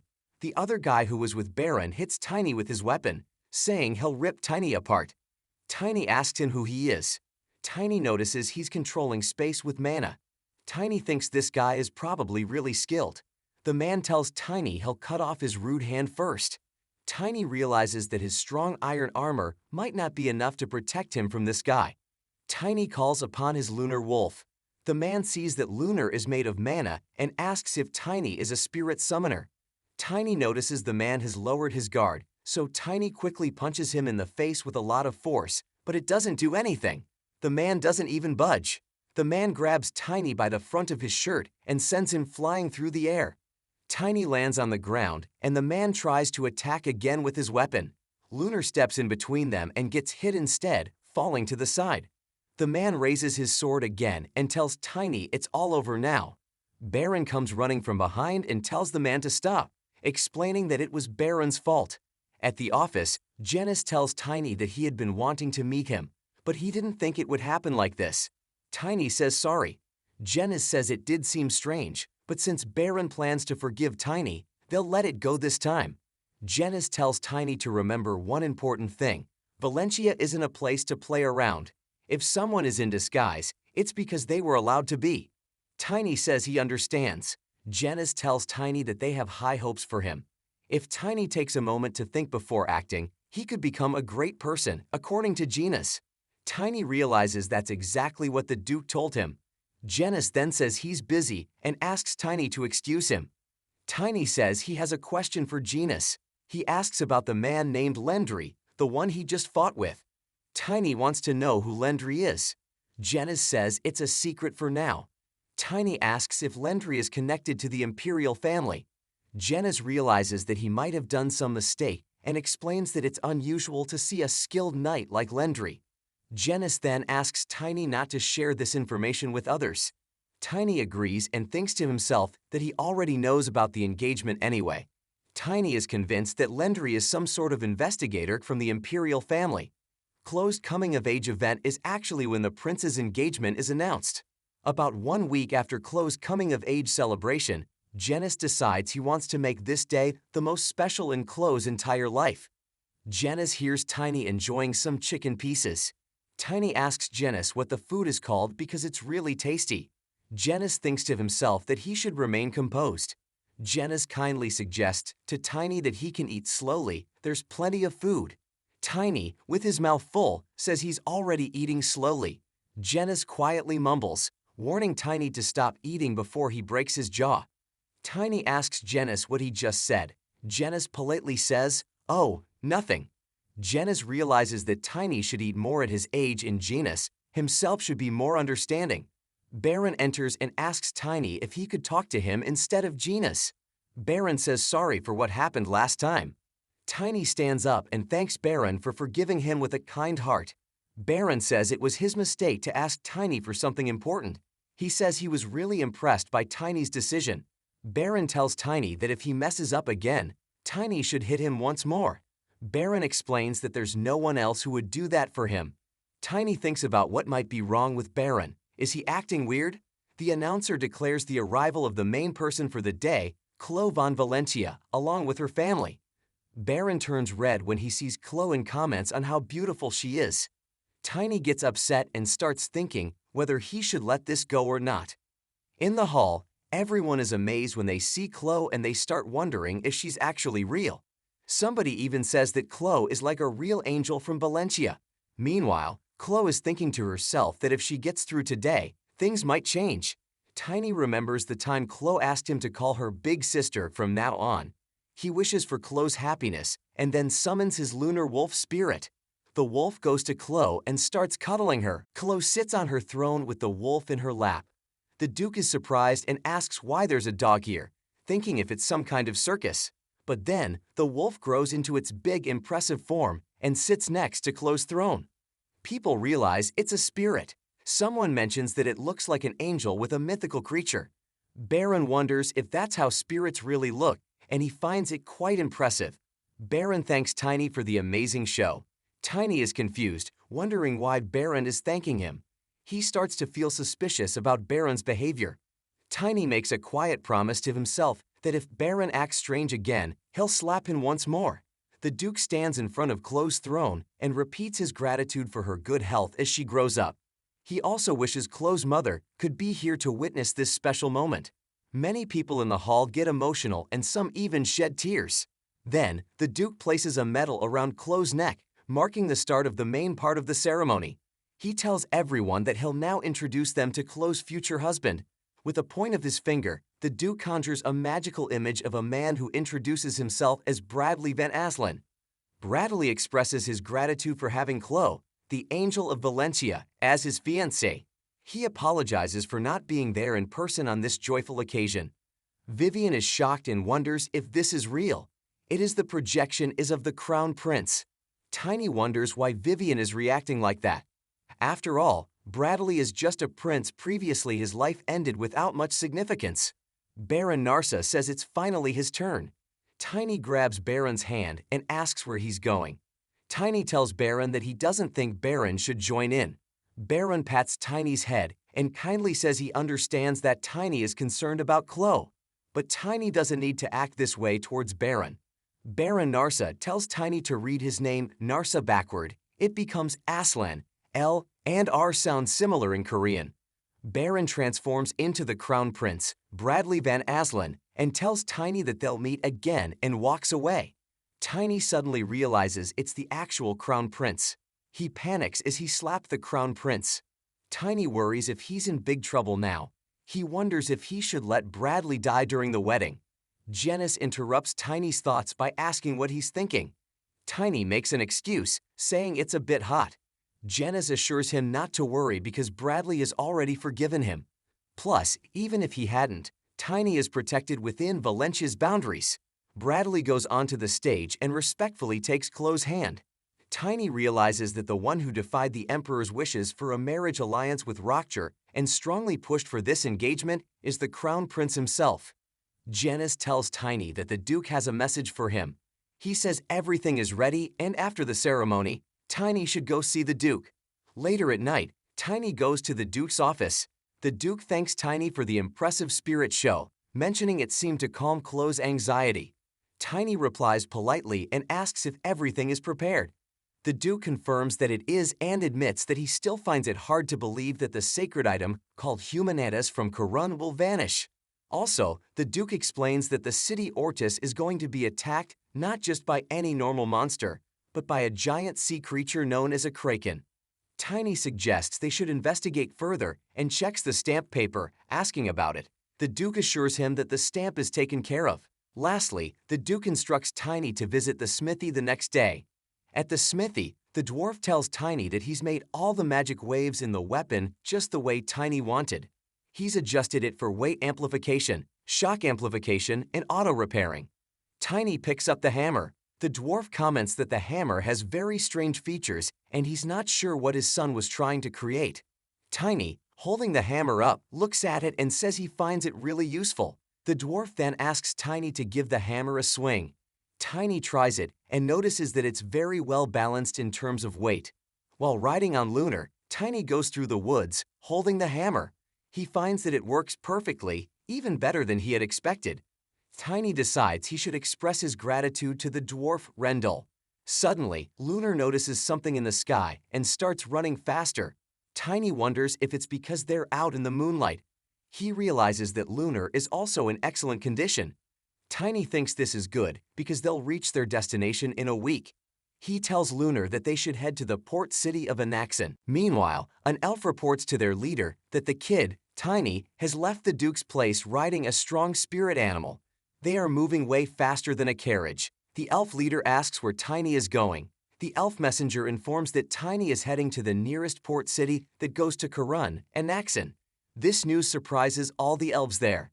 The elf leader says this is a problem and they should take advantage of this chance to get rid of Tiny. The leader orders for handlers to be sent out. Tiny notices these people and wonders who they are. The men tell Tiny that it seems he doesn't realize the danger he's in. They heard that Tiny is an expert who's acting arrogant, thinking he can handle 5 people of his level with just one spirit animal. Their leader says this is why kids need to be taught a lesson through a beating. So these men tell Tiny to let them, the Black Knights, teach Tiny a lesson. They come towards Tiny, trying to hurt him. But Tiny easily avoids their attacks. The knights are surprised that the young kid could dodge a hit from someone at his level. One of the knights tells the others not to be scared. He thinks Tiny must have used some trick and informs that they are more than Tiny. Tiny talks back, saying all they do is talk nonsense. To teach them a lesson, he swings his hammer and says he's going to fight them. With a strong hit, Tiny knocks down one of the Black Knights. He makes fun of them, saying they're not tough Black Knights, just like bugs, and calls them devil worshippers. The Black Knights notice this is not what they expected and try to escape in fear. But Tiny doesn't let them go. He chases after them while riding on his lunar wolf and asks them who told them he would just allow them to leave.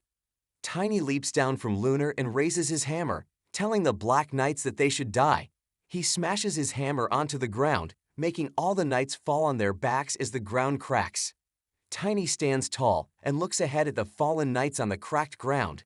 He's impressed, thinking it's just as amazing as he thought it would be. Looking at his hammer, Tiny thinks he can keep using it until he grows up. Tiny jumps back onto Lunar and walks past the defeated Black Knights. He wonders how these guys knew he would be here. He realizes he should have left at least one of them behind. But then he sees something behind a tree and wonders what it could be.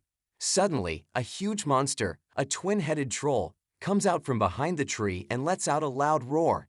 Tiny feels scared and wonders why there's such a super rare monster here. He appears really small compared to this massive creature. Monsters are given a rank based on how tough they are to beat. For instance, when dealing with a rank 5 monster, you need a really strong wizard or a rare mana user to defeat it. But Tiny is confused about why a rank 5 monster is here. The monster tries to attack Tiny, and while riding on Lunar, Tiny tries to escape. An elf next to the monster tells it to kill Tiny, calling him a troublemaker bothering the elves group. The elf angrily commands the monster to crush Tiny completely.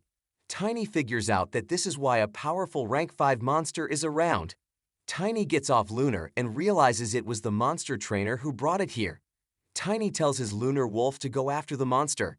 The elf says he won't allow Lunar to do that. The monster, holding a big weapon, attacks Tiny with it. Tiny struggles hard to dodge and ends up falling to the ground. He understands the monster has gone crazy. It's in a berserk state. The monster attempts to attack Tiny again, which really bothers him. It's annoying how these twin-headed trolls have a pesky trait, making them strong rank 5 monsters with excellent healing. But this berserk trait the monster has, it has a limit. Tiny just needs to wait for the right moment. Suddenly, the monster takes a deep breath and exhales poisonous breath.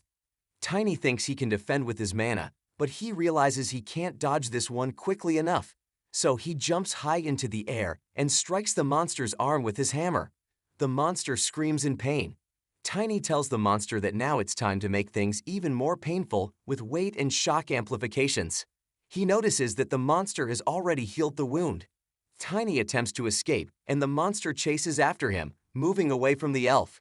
The elf thinks Tiny is being foolish because he won't be able to keep running forever.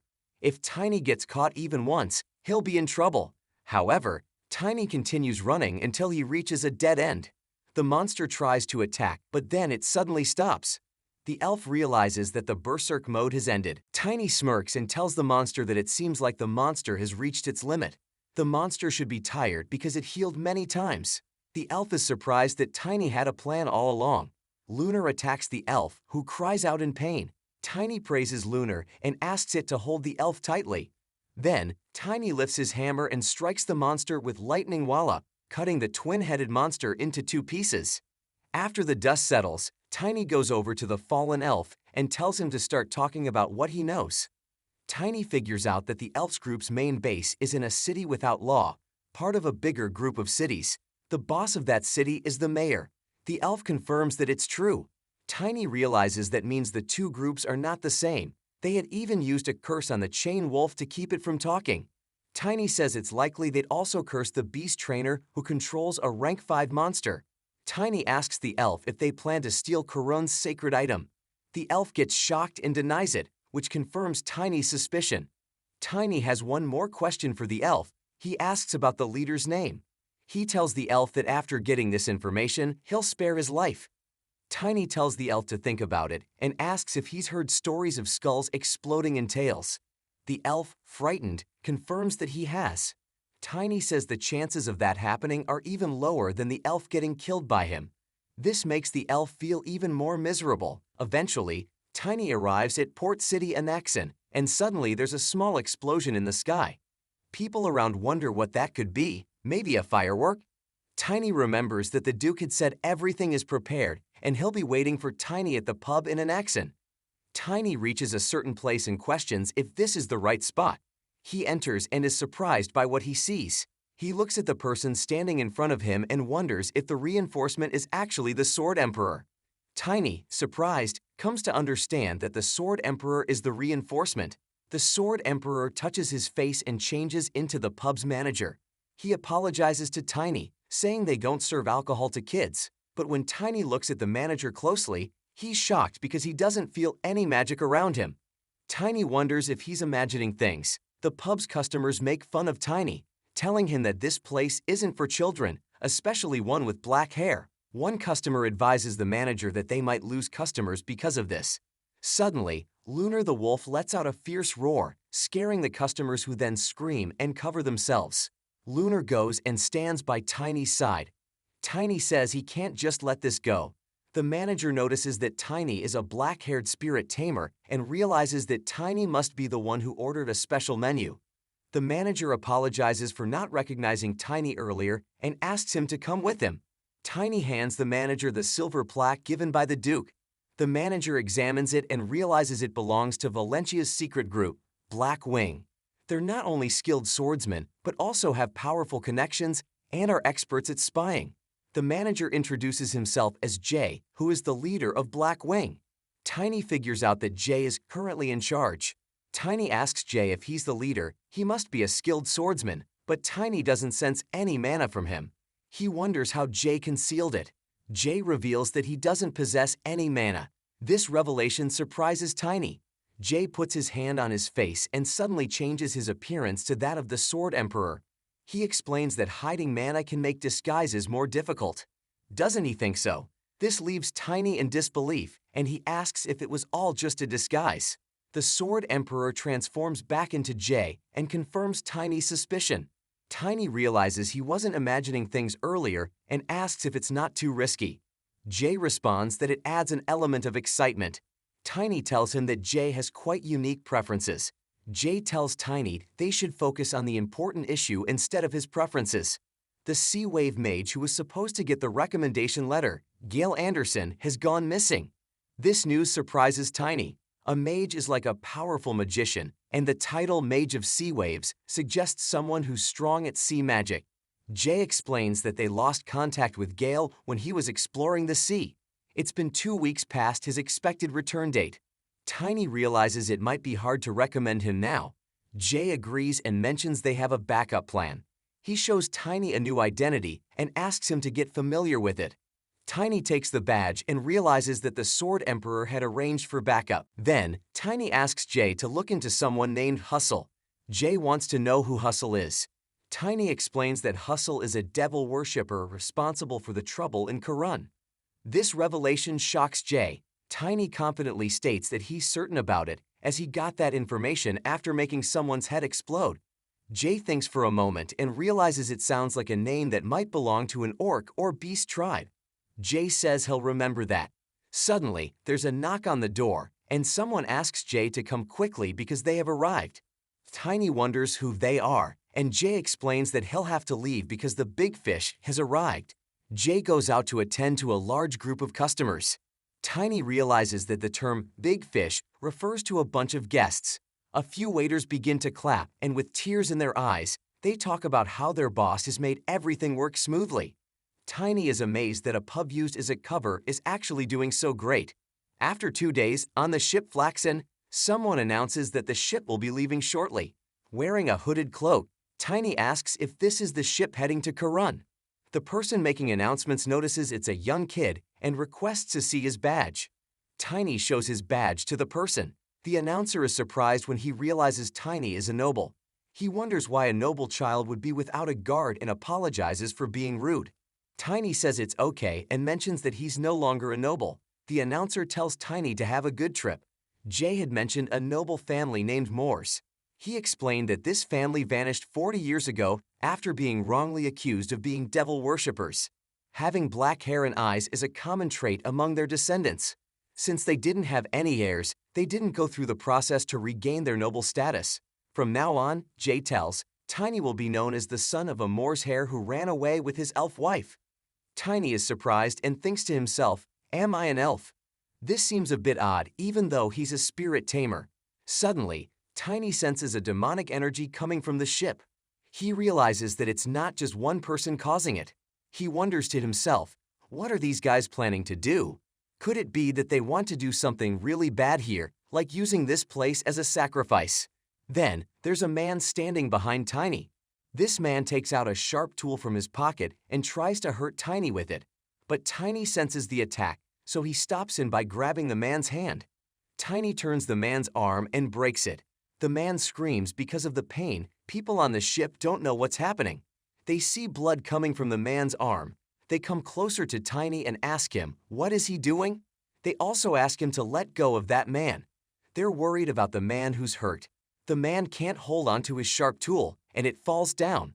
Tiny kicks the tool and it flies in the air. Then Tiny kicks the tool towards the man, and it kills the man. The man yells because it hurts so much. Everyone watching this gets really scared. The man spits out blood and dies. The demonic energy that was inside him starts getting out. People start to ask if the stuff coming out of the person who died is smoke. It smells very bad, and someone even throws up. Another person says he knows about this awful-smelling smoke. It's from someone who worships the devil. Someone thanks Tiny for dealing with the secret devil worshiper. But this person tells Tiny that there's a certain way they need to handle things now. Tiny holds his hand and asks, is he talking about something like this? And throws the person away. The person starts coughing and spitting out blood. Tiny tosses the person up in the air and counts 2, and then throws the person towards the others, saying 3. People start running away because they realize it's a mass murderer. Another person finds it hard to believe that all the people Tiny hurt were actually devil worshippers. An old man comes down from higher up and asks Tiny what's happening. He can't understand how everything got so messed up. The old man looks at Tiny and apologizes for the confusion, saying that they were all followers of devil. The old man asks Tiny to please work with them so they can figure everything out. Tiny realizes that the old man is the captain and says that he's great. Tiny says to the captain that he's really good at pretending. Then, he uses his big hammer to hit the captain and makes a hole in the ship's floor. The captain falls through the hole into the lower part of the ship. After that, in Castle, the king is informed that they were taking care of the flaxen port for the last 5 years. Among them, 5 of the soldiers were low-class demonic soldiers, and 2 navigators were expert class. The captain was a bladder-class demonic soldier. King Emerd van Karun pays close attention to the information. The person giving the report says that many living people and lots of dead bodies were given to the devil as offerings. The devils they worship are really strong demons who can break through walls between different worlds. The offerings are like ceremonies that make the devil worshippers stronger and give more power to the demons.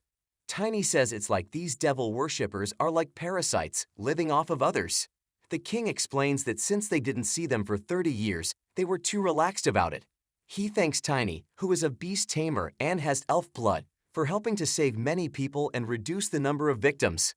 The king adds that he heard something about Tiny's spirit finding those who worship the devil. The king then asks Tiny if he can actually see the spirit of his. The person giving the report gets scared and tells the king that even though Tiny is an elf, it's really unsafe. However, Tiny says he can show the spirit if the king wants. The lunar wolf appears. The king praises the wolf, saying it's really great, just like he hoped. After seeing the spirit himself, the king feels much better and relieved. The king says he wants to have a private conversation with Tiny, so he asks his people to leave for a while. The king's people get scared about this request. Tiny wonders why the king wants to talk alone with someone like him, who is from outside. He's confused and curious about what's happening. The king's people ask the king to take back his request. They can't understand why the king would want to let an outsider talk privately with him. The king reassures them that it won't take long, so they leave the area. The king then calls Tiny a young hero and tells him that he doesn't need to worry about the others anymore. The king asks Tiny that it isn't true that he's an elf, right? This surprises Tiny a lot. The king then says he wants to know the real reason why Tiny came here. It's a lie that Tiny is an elf, isn't it? An old man on the ship asks. The old man wants to know the real reason why Tiny came here. Tiny starts to wonder where he made a mistake. The old man, sitting on his throne, says that when someone is in a position like his, They hear a lot of information. He mentions that, for example, elves usually don't have black hair. The old man assures Tiny not to worry since this is something only members of his royal family know. Tiny apologizes for lying and explains that he has been pursuing followers of Devil. This surprises the old man. Tiny goes on and shares that he's trying to stop them from stealing valuable items and causing trouble in Karun. The old man guesses that Tiny must be from the Imperial Nation. Tiny asks how he knows, and the old man explains that Karun is a neutral country, but it's more like a group of states working together. It's not easy to trust an empire that's not getting along with the Confederacy. The old man wonders if that's why Tiny kept his true identity hidden, even though he had good intentions. Tiny realizes that the king of Karun is rightly known as the Wise King. The old man expresses his trust in Tiny because he's a spirit tamer with a kind heart. This makes Tiny question whether a wise king can avoid making stereotypes. Spirit tamers work with spirits, which are made of mana. Naturally, they don't get along with the devil's followers. However, assuming all spirit tamers are good is a stereotype. For instance, Tiny remembers a not-so-nice beast tamer from his past life. Though it makes Tiny feel a bit guilty, he asks the old man, the king of Karun, for a favor. Tiny requests to be assigned to the Order of Reliquary Guards and promises to solve the crisis in Karun. The king agrees and says he'll trust Tiny's abilities and character to catch the devil's followers. A sword and badge are brought over as a symbol of this commitment. The king stands up and says he doesn't really like doing things in a fancy way, so they won't do the usual sword ritual. Tiny has already shown that he's a good knight. Tiny kneels down. The king hands Tiny the badge and says that in the name of the Karun royal family, he's appointing Tiny von Moors as a knight under his command. The king explains that Tiny will join the Order of Reliquary Guards. Tiny puts on the badge and realizes that this is the first time he's becoming a knight in this life. In his thoughts, Tiny tells his big sister Arena that his journey has started once again. Tiny realizes there's one more thing he needs to talk to the king about. The king asks what it is. Tiny mentions there's a man named Hustle who's behind all these troubles. He explains that Hustle is a name used by beastmen and orcs. Tiny asks the king if he knows anything about this. The king questions if the information is accurate. Tiny wonders what the king's reaction means. He tells the king that he learned this from a fifth circle magician after he exploded his brain. The king tells Tiny that he's free to go for now. The king thinks he needs more time to think about what they talked about. In the darkness, a shining crystal is held by a man with a handle. He's impressed and says it's perfect, just as he expected from the mage of sea waves. Suddenly, he notices something and gets frustrated. In the shadows, Hustle speaks, mentioning a little kid who can see through their plans. He knows things might not go his way. Tiny is in a group with other knights. They're talking about him and wondering if he's the one who defeated the devil followers in Flaxen. A knight named Mason, who's a member of the Order of Reliquary Guards, speaks up. He says that they've been told that Tiny is a half-elf, so they should treat him with respect. Mason tells the others not to underestimate Tiny just because he looks young. He loudly announces that Tiny is a great guy who became a knight without facing much difficulty. He even has the authority to command and oversee their actions. This announcement makes the other knights feel upset. Tiny notices that the other knights don't seem to like him very much. He remembers a conversation he had with the king, where he asked if it's really okay for him to be granted this position so easily. He worried that someone from the order might object. King reassured him, saying there's no need to worry because the protection of Ortis has been the responsibility of the Karun army for a long time. The holy relic has become more of a symbol, and being in the Reliquary Guard is just a ceremonial role. In other words, it's a group of people without much importance or potential. Even if there are no complaints from outsiders, Tiny is certain that there will be a lot of unhappy individuals within the order. Curious, Tiny asks Mason if he is the one called Knight Mason. This makes Mason angry, and he tells Tiny that even though Tiny has the authority, he doesn't understand the rules between seniors and juniors. Mason knows what's above and below. Suddenly, Lunar Wolf appears and lets out a loud roar, scaring everyone. In response, Tiny explains that he actually needed a devil worshipper as an example for others. He questions if any of them might be involved. Everyone denies it out of fear. Tiny expresses his anticipation to work with them, and they salute him. Nonetheless, Tiny is troubled by King's reaction when he mentioned Hustle. He wonders if the King knows who Hustle is. Suddenly, someone comes up behind Tiny and interrupts, saying that's enough. He asks if Tiny is the newcomer who defeated the Devil followers. He introduces himself as Truman, the Grand Master of the Reliquary Guard, and expressed honor in meeting Tiny. The Grand Master of Reliquary Guards, Truman, tells Tiny that he feels proud to meet him. In response, Tiny says that he is the one who feels honored to meet Truman. While talking, Tiny notices that the Grandmaster's expertise is not very high, which makes him doubt if he's strong enough to be a Grandmaster. The Grandmaster mentions that he heard Tiny volunteered to join their Knight's Order. Truman then asks if Tiny might have an interest in things like holy relics. This surprises Tiny, and he asks what Truman plans to do if Tiny answers yes. At this point, Tiny wonders whether this older man could be connected to the disaster in Karun. Truman responds by saying he knew it. If Tiny is being truthful, then he has come to the right place. However, Tiny is still confused and doesn't fully understand. Truman explains that it's often said that relics are merely symbolic. He slams some books onto the table and continues, saying that many believe the barrier created by a relic only keeps demons away within a 1-kilometer area. Moreover, it can't even stop the stronger demonic energy beyond a superhuman level. However, Truman explains that as he learns more, his thoughts change. He holds up a book and suggests that Tiny read it to understand the significance of holy relics. Truman inquires if Tiny is familiar with the promises made in ancient myths. He goes on to share that throughout history, humans have cherished divine relics. Tiny begins to realize why he couldn't sense any demonic energy from Truman. He misunderstood the situation. Truman goes on to mention that all beings, even demons, are influenced by these relics, a force created by Avatar. He closes the book and mentions that some things are better understood through experience rather than just reading about them. Confused, Tiny wonders what's happening. Truman invites Tiny to follow him. They enter the central chambers of the castle. Here, Truman questions if Tiny's name is truly Tiny, and then asks if Tiny knows why being a reliquary guard is seen as unimportant. Tiny suggests that it's because holy relics are merely symbolic. Truman opens a door and admits that the reason is even simpler. Both of them step inside.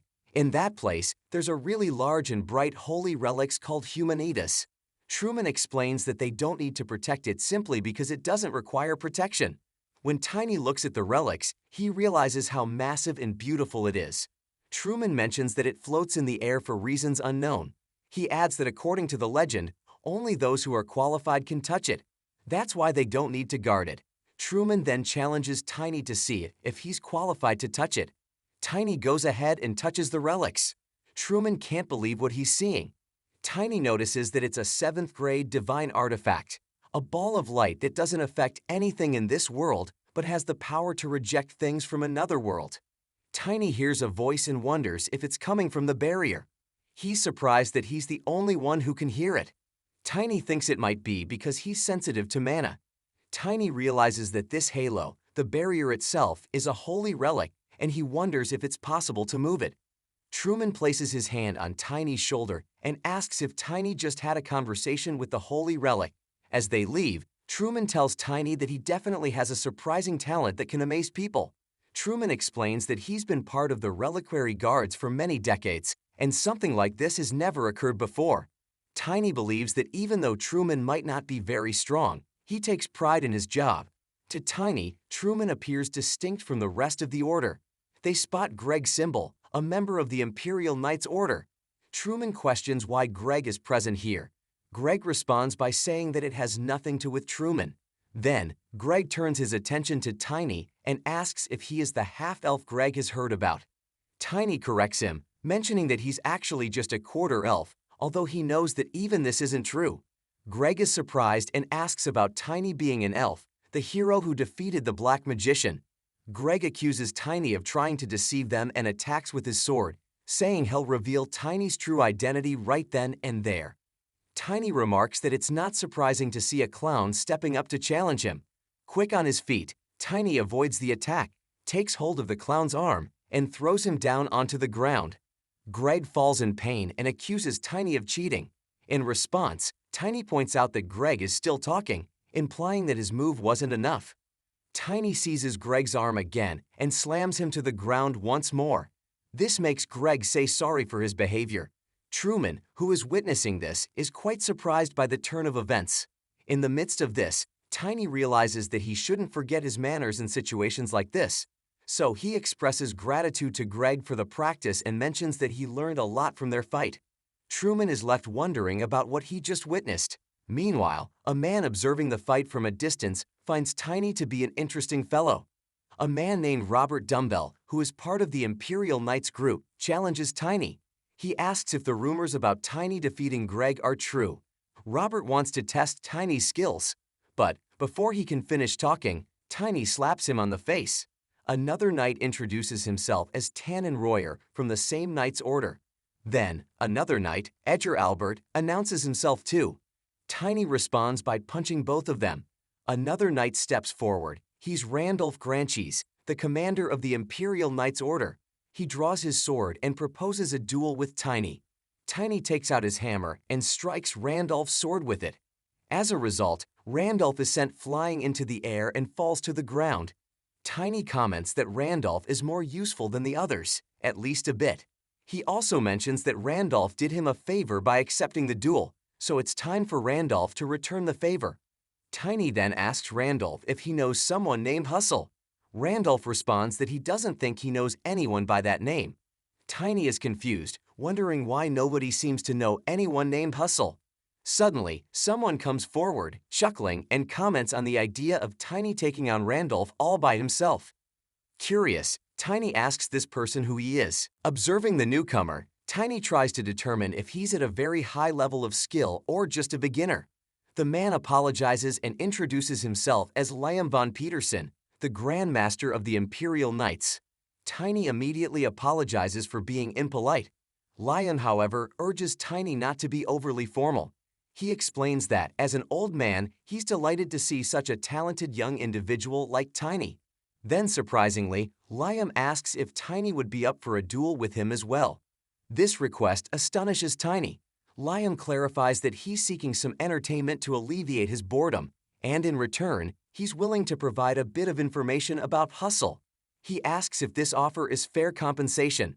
With determination, Tiny grabs his hammer and figures that a challenger-class mana martial artist has come to challenge him to a duel. And the prize for this duel is the information Tiny is seeking. Liam mentions that he'll go a bit easy on Tiny, but he still expects Tiny to give his best effort. Tiny grins and realizes that he'd be foolish to turn down this opportunity. Without hesitation, Tiny leaps into action, attacking Liam with his hammer, all the while expressing his gratitude for the duel. Liam tries to stop Tiny's attack. Tiny warns Liam that underestimating him could lead to injury. He notices that Liam seems lighter. Swiftly, Tiny kicks Liam's leg and realizes it's as solid as a rock. Liam comments on Tiny's skill. Tiny moves backward and notices that Liam is using a beginner-level defense technique.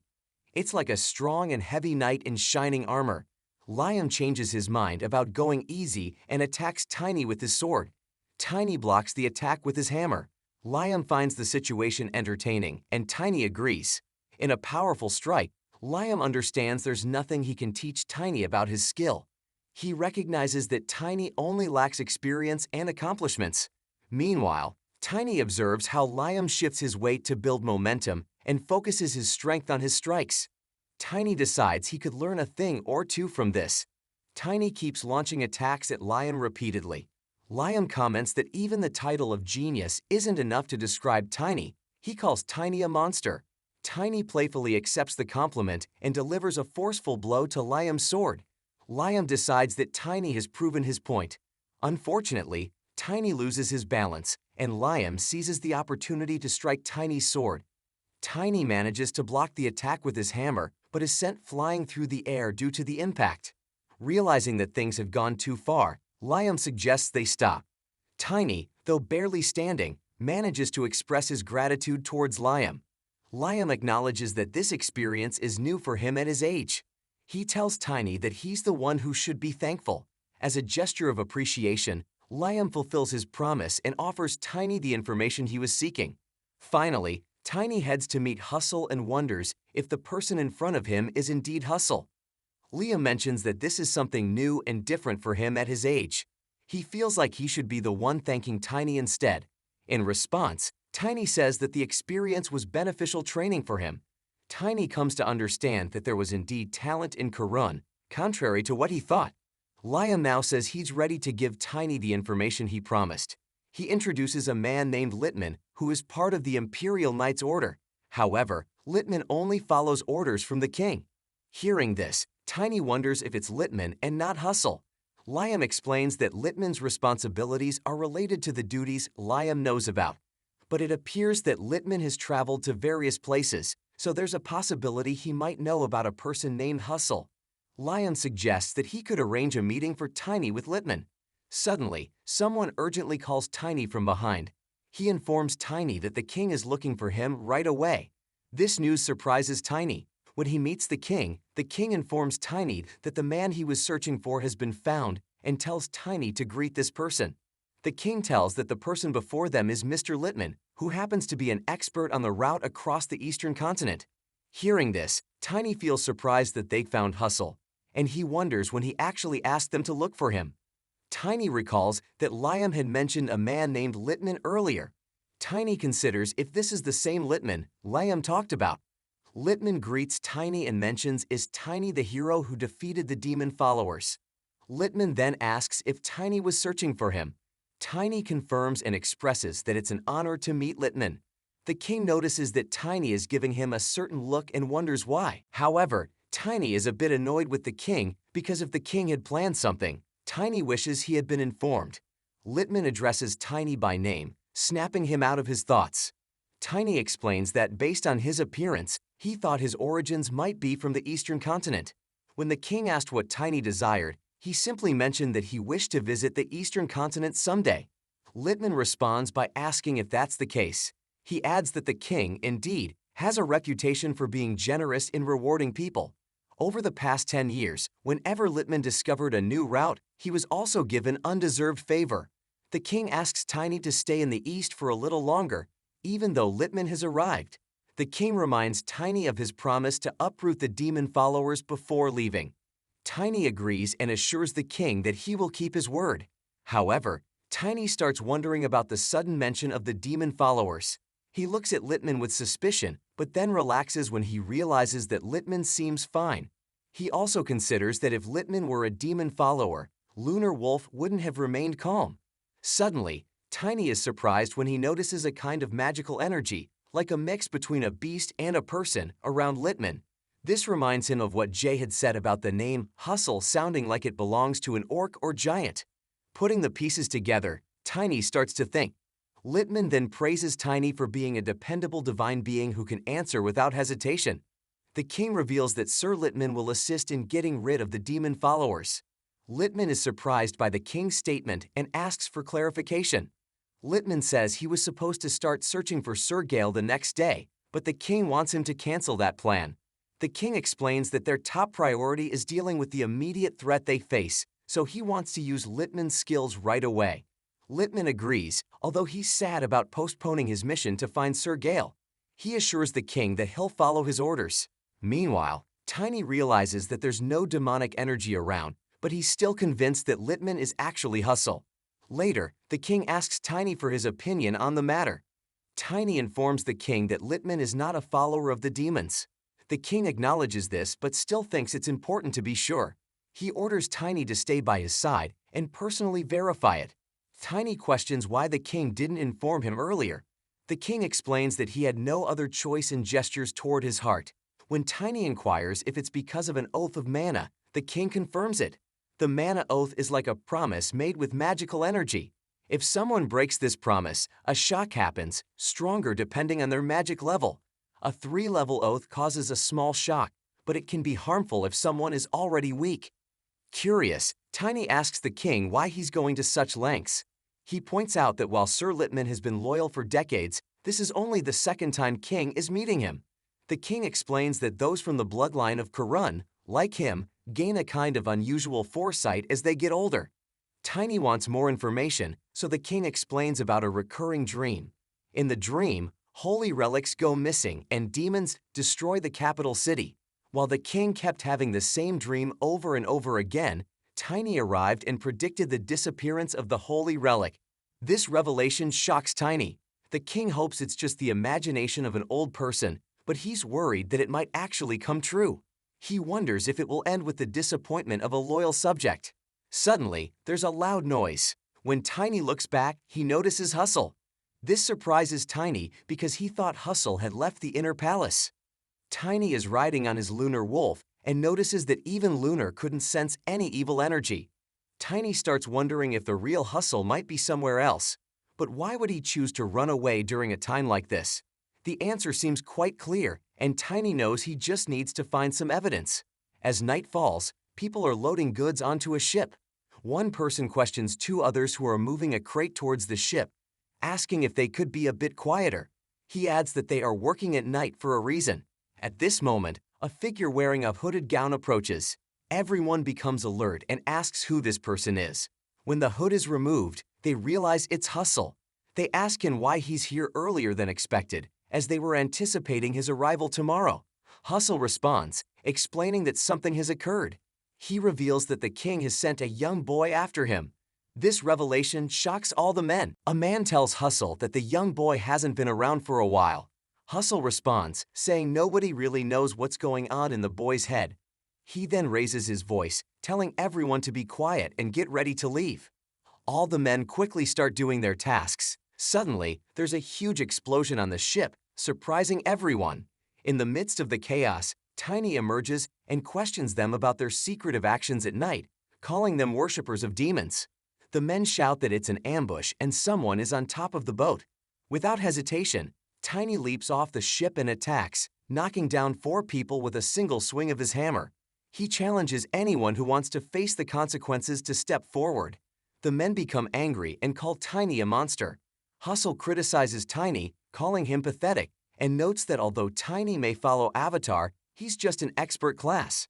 Hustle suggests that Tiny might be tired from all this movement and warns his men not to fall for Tiny's plan to regain his energy. Tiny grins and playfully asks if he's been caught. Hustle responds by calling Tiny a foolish youngster and expresses surprise that Tiny would come alone. Hustle declares that he will deal with Tiny now. Unfazed, Tiny raises his hammer confidently and challenges Hustle to give it his best shot. Tiny manages to push away Hustle's sword. Undeterred, Hustle brings out another sword. However, Tiny uses his mana hand to block the attack, and he calls for Lunar. Lunar arrives, visibly enraged, and launches an attack on Hustle. Hustle becomes furious at Lunar for leaving a scar on his body. He threatens to rip apart Lunar right in front of Tiny. Hustle charges at Lunar with the intention to attack. Filled with worry, Tiny shouts a desperate no in defense of Lunar.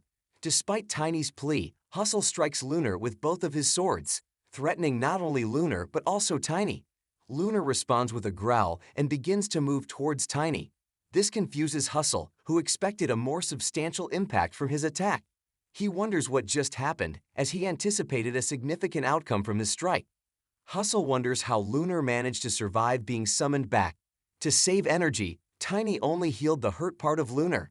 Hustle is amazed by this remarkable skill. He decides that he must eliminate Tiny tonight. Hustle's companions attack Tiny, but he sends them all flying with a single powerful swing of his hammer. They call out to Hustle for help. Tiny jumps onto Lunar and encourages him to keep going. He refers to Hustle as a crazy beast man. Tiny informs Lunar that their mana is running low and instructs Lunar to focus on moving. Hustle comments that it seems like Tiny learned about him from the king, but he feels that the old man doesn't know how to be grateful. Tiny remembers the time when he found out that Hustle had left the castle. The king had mentioned that Hustle has a lot of tales behind him. Usually, werebeasts inherit abilities from land animals, but sometimes unusual individuals are born among them. However, the werebeasts tend to get rid of these individuals because they remind them of ancient mermaids who went against their avatar. Tiny inquired from the king why he suddenly shared all this information with him. The king recounted a time when he had come across a unique person, someone different from others. This person had saved his life and was concealing his real identity to survive outside his own town. Since the king needed this person's special abilities, he made a solemn promise over the manna to keep this person's true identity a secret. Meanwhile, Hustle, positioned by the ocean's shore, asks Tiny if the king had mentioned anything else about Hustle. Hustle raises both of his swords, and the movement stirs the waves around him.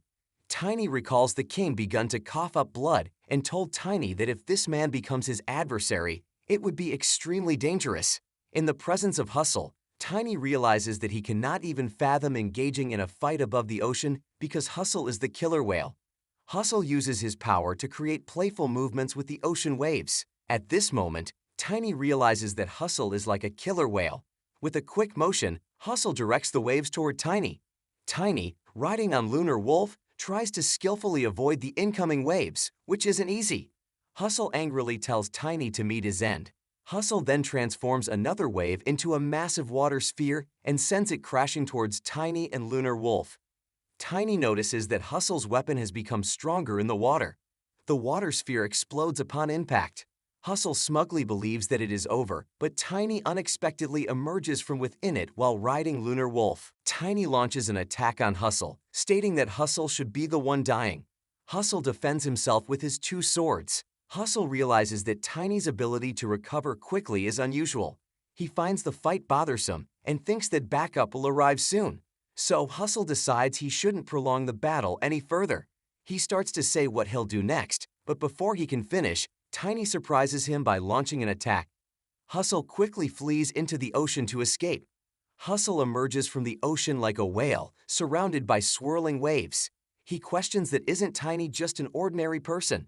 The whale declares that he will postpone Tiny's demise for a short while and moves away into the ocean. Tiny becomes frustrated because he can't follow Hustle into the water.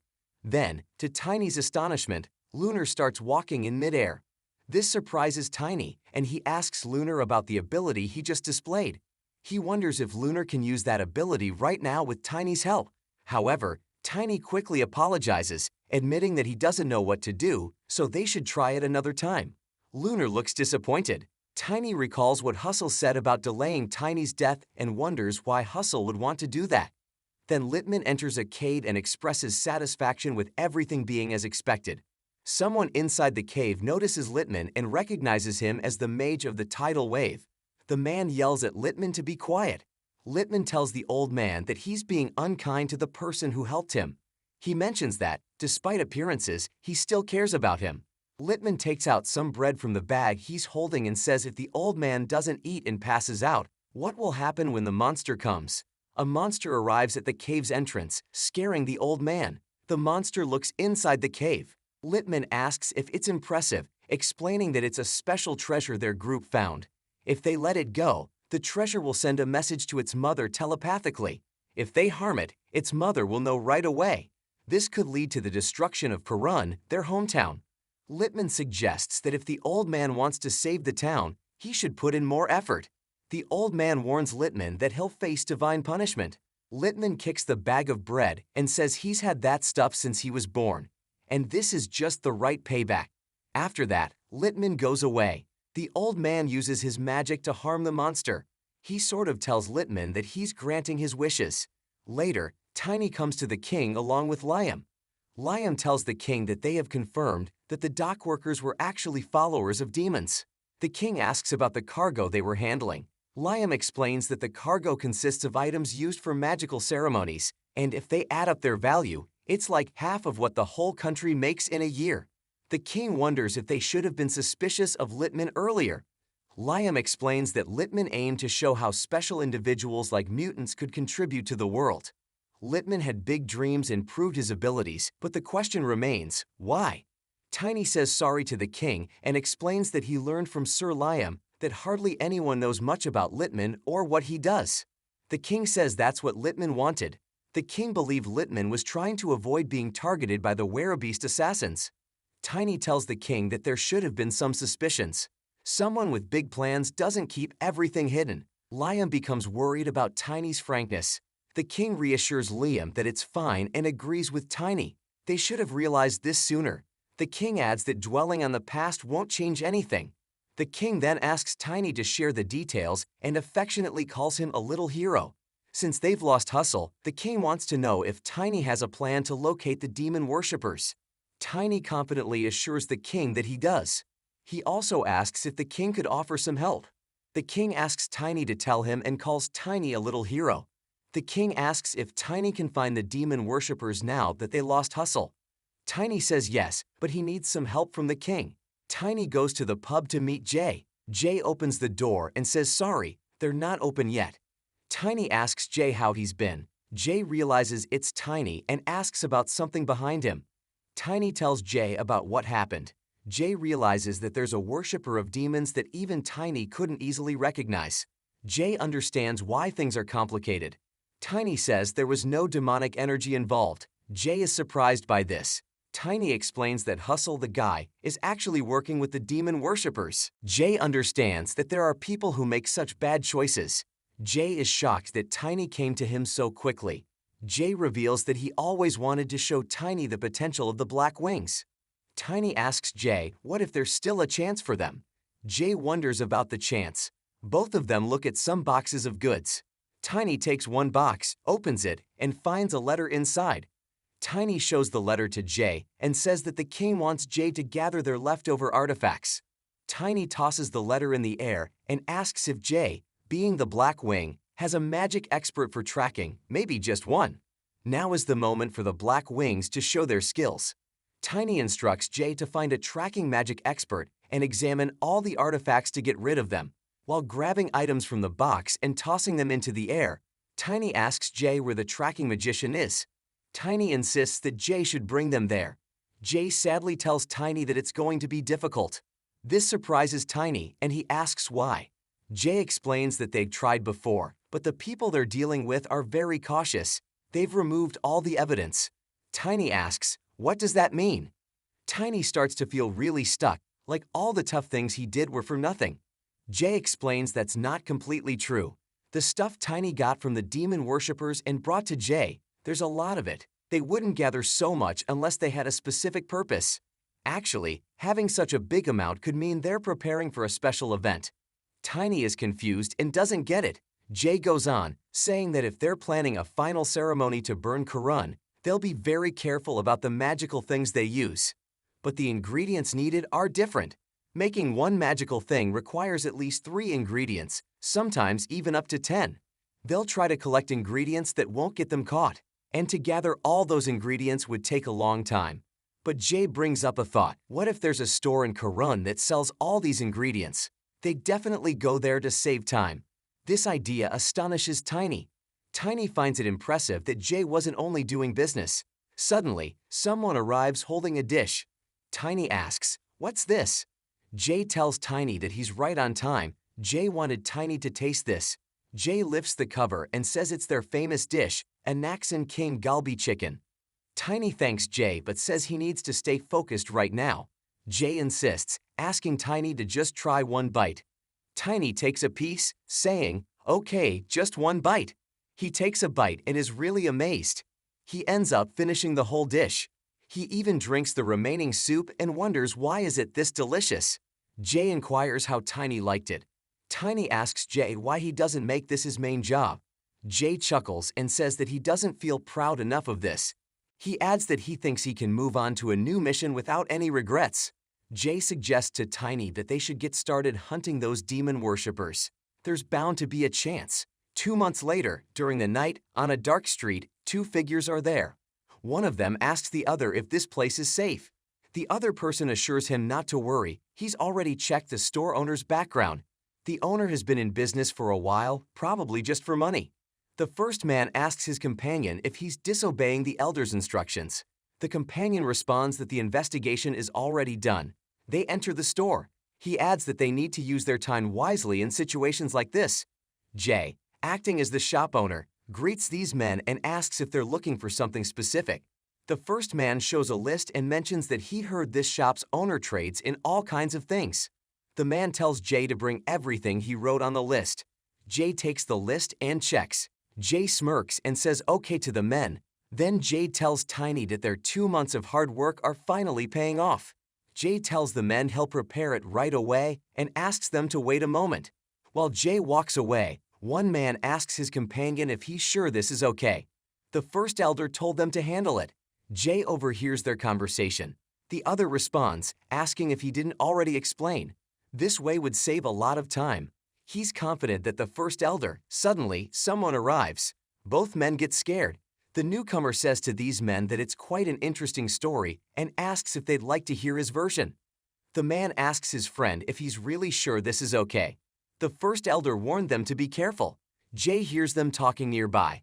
Then, another person shows up and says to those men that their story is quite interesting, and he wants to hear it too. The men recognize this person as elder, and they get scared. They ask how he got there. Jay figures out that they seem to be a group and wonders if they're having a discussion. The elder tells the men that he can't keep watching them fail at important things like this. The men become frightened. The elder points at one of them. He tells elder not to worry about the owner's identity, saying he's already checked. However, the elder uses his dark power to destroy that man. The man begs for forgiveness from the elder, and he gets burned and sits on the ground, apologizing. The elder orders the other man to clean up the mess, and he obeys. Then, the elder goes to Jay and asks him to excuse his actions, mentioning that he's a little suspicious, because the timing is too much of a coincidence. The elder points at Jay and uses his dark power on Jay too. Jay yells out. The next thing, Tiny is trying to wake Jay up. Jay, in a really sad state, is lying on the ground and opens his eyes. Tiny asks Jay what happened. Jay explains that he got lucky. Tiny wonders how that's lucky. Jay remembers that the elder realized Jay can't use mana at all, so the elder thought he shouldn't have done that. The elder told Jay that he deals with valuable things. The elder used his dark power to make Jay wake up. The elder tossed a bag of coins at him and said he'll pay Jay enough, but Jay has to help him a few more times. The elder warned Jay that if he dared to talk about what happened today, he wouldn't be safe. Jay tells Tiny that it's a relief he's not someone who can use mana. So Jay was indeed fortunate. Tiny asks Jay if the elder just walked away like that. Jay explains that it's not that simple because the elder can capture and harm Jay anytime, just like what happened recently. Tiny says the elder ignored Jay so openly because Jay doesn't have the power of mana, and he mentions that the elder even left a clue behind. Tiny picks up something from the ground and suggests that Jay should call a skilled tracking magician. Jay says he wants to check one thing before that. Tiny asks what Jay means by that. Jay explains that this situation might be much more dangerous than Tiny realizes. Jay felt a strong presence, like when he was trained by the Duke, an aura of a superhuman. Jay tells that he sensed the same thing from the Black Warlock. He adds that the Black Warlock might be at the same level as a Seventh Circle magician. Tiny insists that no matter how risky it is, he needs to do it and says he'll make it work if it doesn't initially. Jay says that's what he expected, and he thinks to himself that he now understands why the king praised Tiny. Jay says to Tiny that he'll trust Tiny and proceed. After 1 month, Tiny is holding a paper and realizes that he has tracked the movements of the demon worshippers. Tiny thinks that in a few days, on a nearby island, there's going to be a big magical ceremony. Tiny decides to go to the scene with the Black Wing group. Tiny has already shared the information with the royal family, so they can expect help soon. The king is also sending more people for support. Meanwhile, the Grandmaster arrives and tells Tiny that many of their knights are on vacation. Sir Liam has also suddenly taken a break. Tiny asks the Grandmaster if he's on good terms with Sir Liam. The Grandmaster explains that he and Liam are old friends. They often hang out together. Then, the Grandmaster asks Tiny if he'd like to join them for dinner sometime. Tiny apologizes and declines the invitation. The Grandmaster asks Tiny not to say that he's planning to take a vacation too. Tiny politely explains that's exactly what he's going to do. The Grandmaster sighs and realizes he can't change Tiny's mind. He suggests that Tiny rest well during the vacation. Tiny says thank you. A few days later, on the planned day of their mission, the knights arrive at the relic storage room. The key members of their knight group are missing, and they shouldn't miss this important moment. Tonight, they are planning to take the relic. Tiny, hidden behind a pillar, comments that they did a smart move by taking time off, but their suspicious behavior is quite noticeable. However, Tiny didn't expect to see an unexpected person here, Mr. Grandmaster Truman. Tiny is surprised to see Grandmaster Truman here as well. Tiny asks Truman if he could explain why he's here. The knights interrupt and say that Tiny is an outsider who doesn't know anything about Grandmaster's reputation. They claim that Grandmaster Truman has trained many royal knights and reorganized the knights group. They question how it's fair to bound him to a single job of just guarding the relic. Tiny then asks Grandmaster Truman if he used to be a member of the knights group. Truman says it was a long time ago. Back then, Truman realized he had limitations because one of his peers was incredibly talented. After recognizing his own situation, Truman focused on earning recognition through training and service. And what Truman got in return for all that hard work was a title of landless barony and only a notice of being transferred. It wasn't fair at all. The king didn't take any action about it. During that time, Mr. Littman was the only one who supported Truman. He also faced unfair treatment due to his background, and he showed Truman a new vision. A world that valued wisdom more than just personal strength. Truman shouts, "It was a dream of creating a new kingdom." Tiny asks, "He means a new kingdom. How? By colluding with a demon worshipper?" Truman explains that it's too late for him to turn back now. Truman commands his knights to capture Tiny. They all attack Tiny, holding their swords. Tiny grabs his hammer and confidently says that this is good, actually. Then, with a powerful blow of his hammer, Tiny sends all the knights flying into the air. Truman is deeply surprised by this turn of events. Tiny says, "This is better." Truman looks at his knights who are in a very bad situation. They call out to Truman for help. Truman is surprised and wonders how this happened. Truman says to Tiny, "All right, let's end it like this," and throws a glass globe towards Tiny. Tiny strikes the globe with his hammer, causing it to shatter on the ground, bleeding, and release a dark power. From the broken globe, a demon emerges and screams loudly. Truman is shocked, wondering how something like that can come out of a divine object. That huge demon grabs Truman with one hand and lifts him towards its mouth as if it wants to eat him. Tiny jumps and tries to attack the demon with his hammer, but the demon avoids the blow, causing Truman to fall to the ground. Tiny also lands on the ground. Truman is puzzled and asks why Tiny did that. Tiny asks Truman where he got the glass globe. Truman explains that he received it from Mr. Littman, who told him to use it in case of an emergency. The demon spreads its wings. Tiny realizes the demon is merging with the holy barrier. Truman asks if this is true. Tiny thinks they must have known about this. Then Tiny tells Truman that there's a lot to uncover, so he should wait patiently. The demon screeches in the air and heads towards the relics. Tiny informs the demon that he won't allow it to take the relics and attacks the demon with his hammer. The demon screams in pain and falls to the ground. The demon opens its mouth and starts floating upwards. Tiny watches this disappointedly. By the edge of the ocean in bright daylight, a ritual to kill knights is happening. The person who killed all the knights informs Littman that similar rituals are taking place on other islands as well. The man asks Littman if he can figure out what kind of ritual is it. Littman sits down and explains it's a big trick with magic to hide something. The man is puzzled and asks Littman what he means. Littman reaches into his coat, takes something out, and says he doesn't know all the details. They should go back to work quickly. Holding a bag, Littman sprinkles something from it onto the magic circle of the ritual. Littman says if they're using magic to hide things, their real plan must involve Karun. The man is surprised and asks about Karun. He realizes that Mr. Tiny is in danger. We really hope that you enjoyed this manhwa. Make sure to like and subscribe for more.